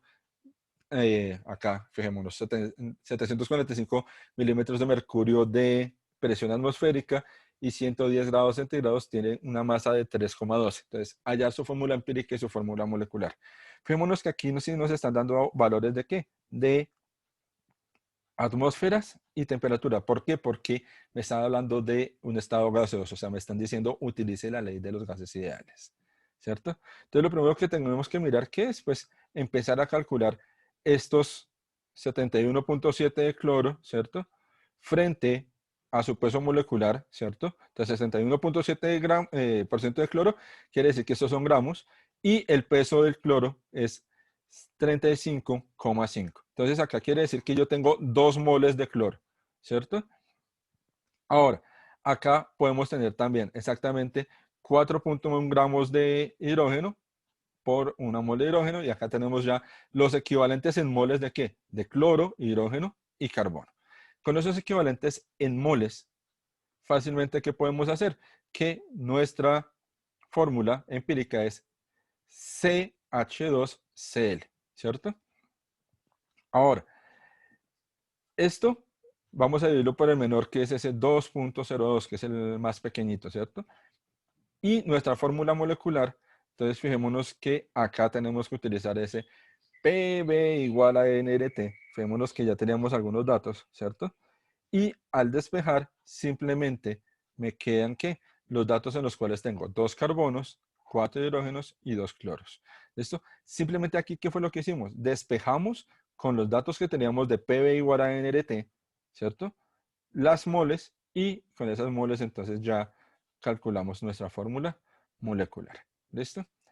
Ese es un ejercicio, digámoslo así, un poco sencillo, un poco complicado, pero vuelve y juega. Se los estoy mostrando para explicarles cómo se hace, más no porque les vaya a salir un ejercicio de estos en el examen del ICFES, porque un ejercicio de estos gastaría más de 2 minutos para hacerlo y eso ténganlo como base. Un ejercicio del ICFES tiene como base que el tiempo máximo para contestarse son 2 minutos. ¿Listo? Y acá podemos tener entonces algo básico y es qué tipos de carbonos vamos a tener en las cadenas carbonatadas. Entonces vamos a tener carbonos primarios, secundarios, terciarios y cuaternarios. Ojo con esto. Carbonos primarios, entonces van a ser aquellos carbonos que tengan sus enlaces con hidrógeno y por lo general que se encuentren en los extremos de mis cadenas. Los carbonos secundarios van a ser aquellos que me van a tener 2 enlaces con carbono y 2 enlaces con hidrógeno. Y mis enlaces terciarios, entonces son aquellos, acá se me fue esta C muy para acá, son aquellos que van a tener 3 enlaces con carbono y apenas 1 con hidrógeno. ¿En qué casos vamos a tener los enlaces o tipos de carbono cuaternarios? Son aquellos en los cuales el carbono va a tener sus enlaces solamente y exclusivamente con átomos de carbono. ¿Listo? Entonces, por ejemplo, tenemos acá este ejercicio. Estos ejercicios sí salen bastante en el examen. Y es, ¿cuántos carbonos primarios, secundarios y terciarios y cuaternarios tengo en esta estructura que me están dando acá? Entonces, voy a darles un minutico para que ustedes me digan cuántos carbonos primarios, secundarios, terciarios y cuaternarios hay en esta estructura carbonatada que estamos trabajando. ¿Puedo? Profe, ¿yo Sí, puedo? claro. Entonces, decimos que hay dos carbonos cuaternarios, Los carbonos uno, cuaternarios, ok. 4 y 5 primarios. Ujú. No, perdón, 7 primarios. No, 1, 2, 3, 4, 5, 6, 7 primarios, sí. 1, 2, Bueno, yo veo 8 primarios. 2 secundarios Ujú. y ya. ¿Ya? Y Listo. terciario 1 y 2. Listo, vamos a mirar. Primarios, ¿cierto? Entonces vamos a tener, aquí vuelve a hacerme un correo. Entonces vamos a tener, voy a irlos encerrando acá. Entonces, hagámoslos en circulito. Entonces, primarios. Entonces vamos a tener 1, 2, 3, 4, 5, 6, 7, 8 primarios, ¿cierto? Esos eran los que habíamos visto, ¿cierto? Secundarios. Entonces los secundarios vamos a trabajarlos en cuadritos. Entonces secundarios dijimos que ¿cuántos enlaces con hidrógeno tenían que tener? 2, ¿cierto? Entonces acá tenemos secundarios 1 y 2. Terciarios, vamos a hacerlos en rombos. Entonces son aquellos que tienen 3 enlaces, ¿cierto? Entonces aquí tenemos 1, tenemos 2, y bueno, aquí se me había escapado uno de los secundarios, por ejemplo. Acá tengo otro secundario. Y cuaternarios, entonces sí vamos a tener solo estos que, bueno, que eso sí los voy a señalar acá a mano alzada, que va a ser, este es cuaternario y ese es cuaternario. ¿Listo? ¿Sí estamos de acuerdo con eso? Ustedes me dirán si sí Sí, hicimos el profe. cálculo bien. Sí, Listo. profe. Entonces, Sí, facilísimo de señor. hacer, ¿cierto? Entonces, para que lo tengamos muy en cuenta. ¿Por qué? Porque es de las preguntas que han salido. ¿Cuántos carbonos primarios, secundarios, terciarios y cuaternarios hay?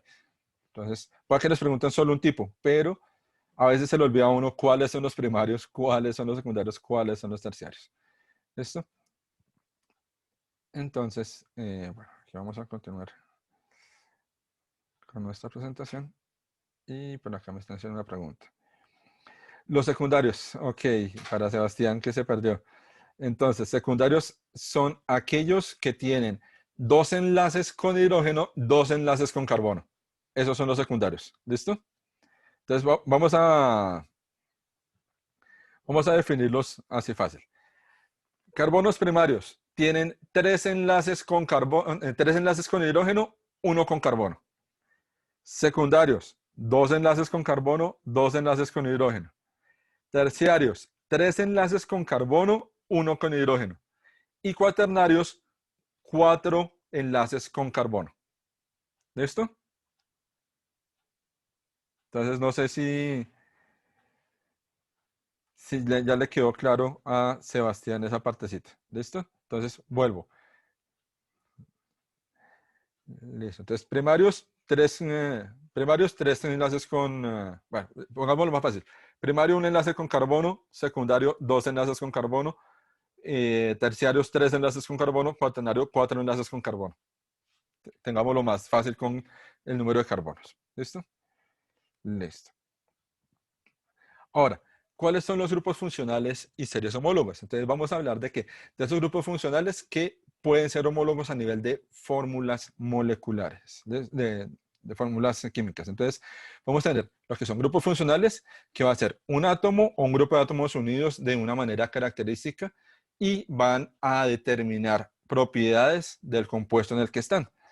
Y la serie homóloga, entonces, van a ser ¿qué? Van a ser compuestos en los que la única diferencia va a ser el número de grupos metileno que va a contener, o sea, el número de carbonos. ¿Listo?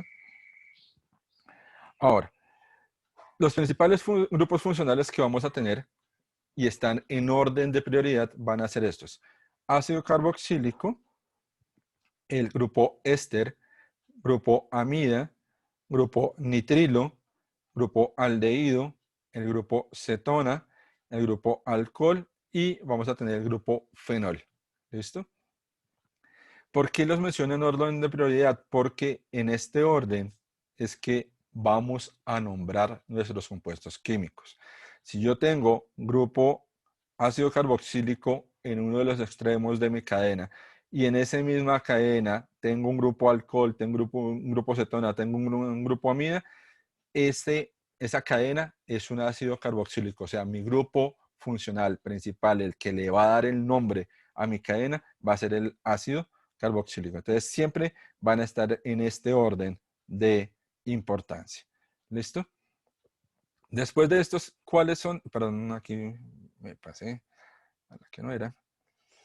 Entonces, después de estos, ¿cuáles van a ir? Las aminas, ya sea amina primaria, secundaria o terciaria. Vamos a tener el grupo éter, vamos a tener los dobles enlaces o el grupo de los alquenos. Después vamos a tener el grupo de los alquinos. Después vamos a tener los grupos nitro y los grupos halógenos. ¿Listo? Ya vamos a tener un grupo que van a ser el de radical. Ese radicales por lo general son radicales de halógenos, ¿cierto? Y el último grupito va a ser ese grupo de los hidrocarburos. Los hidrocarburos son compuestos orgánicos, van a contener solo carbonos y hidrógenos. Van a tener por lo general las fórmulas variadas entre C sobre índice A, H sobre índice B, o sea, los carbonos e hidrógenos necesarios para que estén saturados, y los carbonos pueden unirse para formar esas cadenas carbonadas. Eso ya lo hemos trabajado. Frente a lo que son tipos de hidrocarburos, hablamos de cadena abierta, alcanos, alquenos, alquinos, y de cadena cerrada podemos tener los cíclicos o podemos tener los aromáticos, que por lo general tienen al menos un grupo o un anillo benceno. ¿Listo? Y los prefijos, entonces, Profe, ¿qué es un anillo benceno? un anillo benceno es, permítame, voy a dibujarlo acá. Entonces, un anillo de benceno, vamos a tener lo que es esta forma. Obviamente aquí me está quedando un poquito torcido, ¿cierto? Entonces, es un anillo cíclico, ¿cierto? En el cual voy a tener dobles enlaces en los carbonos intermedios, ¿cierto? Entonces, estos enlaces estos dobles enlaces no están fijos, sino que van a estar saltando de un carbono a otro, por lo cual, por lo general, la estructura del benceno siempre la vamos a encontrar como esta forma. Esta es la estructura del benceno. ¿Listo? Creo que ya la han visto ustedes, ¿cierto? Entonces, si yo tengo la estructura del benceno y en uno de los carbonos, por ejemplo, tengo el grupo OH, entonces ya este grupo dejó de ser el grupo benceno y pasó a ser el grupo fenol. Entonces, esas son las características de los aromáticos. Todos tienen como base este anillo de benceno. Puede ser uno, puede ser dos, puede ser tres anillos de benceno. ¿Listo? Ese es un anillo bencénico. ¿Listo? Ahora, ¿cómo vamos a empezar a hacer la formulación según los prefijos de carbono? Entonces, con esos prefijos de carbono, entonces vamos a tener, dependiendo el número de carbonos, un prefijo. Entonces acá, fijémonos que ya no comenzamos con di, tri, tetra, ¿sí? Sino que vamos a trabajar con el prefijo griego que va a ser met, et, prop, bot, pent, ex. Bueno, aquí ya seguimos en la cantidad. Esos son los prefijos que vamos a utilizar de cantidad para la parte del carbono. ¿Listo? Y si vamos a mirar prefijos de cadena abierta, entonces dependiendo el tipo de enlaces que hay. Si es enlace simple, entonces vamos a terminar con la terminación ano. Si ahí tenemos enlace doble, eno, teniendo que mencionar en cuál de los carbonos tengo mi doble enlace, ¿cierto? Y en los alquinos también tengo que terminar con la palabra ino, o el término ino, y tengo que mencionar en cuál de los carbonos tengo ese triple enlace. ¿Listo? Y cuando tenemos hidrocarburos ramificados, entonces vamos a hablar de esto. Primero, cadena principal, la más larga, es la que contiene el grupo funcional y es la que vamos a tomar. Se numera por el carbono más cercano a mi grupo funcional, sea doble o triple enlace, o sea donde se encuentra el grupo funcional si no es un hidrocarburo, ¿cierto? Y se va a mencionar todo lo que esté ramificado, lo que no esté en mi cadena principal con la terminación IL. ¿Listo? Entonces, por ejemplo, acá en este caso vamos a mencionar que mi carbono principal es este. Entonces vamos a mencionar carbono 1 y vamos a nombrar 3-metil 1-penteno. ¿Listo? Entonces, 3-metil, ¿por qué? Porque vamos a mirar que mi cadena más larga, ¿cuál sería en este caso? ¿Cuál es mi cadena más larga? Mi cadena más larga empezaría desde Es la de la mitad, ¿no? de la mitad, o sea, esta de acá. Sí. Tenemos 4, porque yo acá podría tener fácilmente Profe, la cadena más esta. larga sería como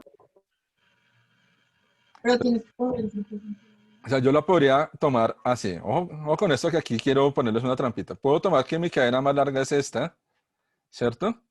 Pero ¿qué es lo que me está diciendo acá? Que se numera por el número más próximo al grupo funcional doble o triple enlace. Lo cual quiere decir que esa cadena que acabo de dibujar no es. ¿Por qué? Porque no me está contemplando mi doble enlace. Entonces, mi cadena más larga puede ser o esta o puede ser esta, ¿cierto? O sea, cualquiera de las dos que yo tome es igual, ¿cierto? Entonces, vamos, 1-penteno, entonces penteno me está hablando que son 5, ¿cierto? 1-penteno y 3-metil, ¿listo? Entonces me está tomando la cadena más larga, ¿listo? Entonces, esos son algunos... Profe, ¿no sería 4? Sí, Sí, creo que ahí está el 4. Creo que sí, estaba mirando que ese 3 me habían quedado mal. Es 4-metil penteno. ¿Listo? Es toda la razón. Se me fue ahí un errorcito en el nombre. Se me fue el 3 en lugar del 4. ¿Listo? ¿Por qué sería 4? Porque 4. Por la ubicación de mi doble enlace. ¿Sí? Entonces, la ubicación de mi doble enlace me está dando que el grupo metil no está en el carbono 3, sino está en el carbono 4. ¿Listo? Ahora, si hablamos de los cíclicos, que era lo que me estaban preguntando ustedes, cíclicos o aromáticos, entonces estos se nombran igual, pero lo único que vamos a tener es que vamos a incluir la palabra ciclo antes. ¿Listo? Entonces, por ejemplo, en este caso que tenemos este de cuadradito acá con esta línea, vemos acá un doble enlace, 4-but, tenemos el doble enlace eno, entonces vamos a hablar del ciclobuteno.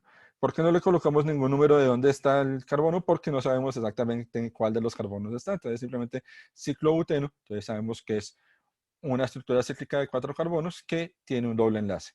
En el caso de los aromáticos, entonces son derivados del benceno. Entonces fijémonos acá, tengo la figura que les estaba haciendo yo ahorita del benceno. Y cuando tenemos un sustituyente, entonces por ejemplo acá podemos mencionar metilbenceno, pero cuando tenemos un benceno con un CH3, a este lo vamos a llamar tolueno. Entonces tenemos algunas nomenclaturas también básicas que podemos ir teniendo. Y bueno, muchachos, ya creo que esta sería como un repaso muy rápido de lo que fue la química orgánica. Diciéndoles repaso largo, rápido, así de química orgánica. ¿Para qué? Para que igual se acordaran más o menos de esos grupos funcionales. Este es el tema que ustedes tienen más fresco. Teníamos más o menos unas 50 diapositivas más en las cuales de pronto les había podido explicar cómo se generaban estos compuestos, pero Si voy a ser sincero con ustedes, en el examen del ICFES les van a preguntar una o dos preguntas y va a tener que ver más con el reconocer el grupo funcional. Entonces, importante es que sepamos cuáles son los grupos funcionales que manejamos en química orgánica para poderlos identificar. ¿Listo? Entonces, ya de pronto, si alguno de ustedes está preparándose para el examen de la nacional o está preparándose para un examen universitario, ellos sí preguntan un poco más de química orgánica. Entonces, en ese caso sí tendríamos que prepararnos mucho más en química orgánica, pero en el caso de examen de ICFES, examen Saber 11, no es tan necesario este tema. ¿Listo? Entonces, esta fue un paso muy rápido por la parte de química, en 8 horas que fue perdón, 16 horas que fue lo que tuvimos no, fueron 8 horas, sí, fueron 4 la semana pasada, 4 esta semana, fueron 8 horas. Pues tratamos de abordar casi todos los temas que necesitan ustedes tener claros para un repaso general de la química inorgánica. Ya obviamente ustedes manejarán que estos temas fácilmente, cada temita de los cuales pasamos, se pueden demorar meses en describirse y trabajarse muy claro.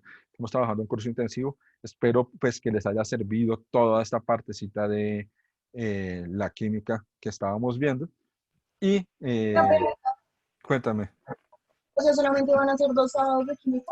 Sí, señora, o sea, lo que a mí me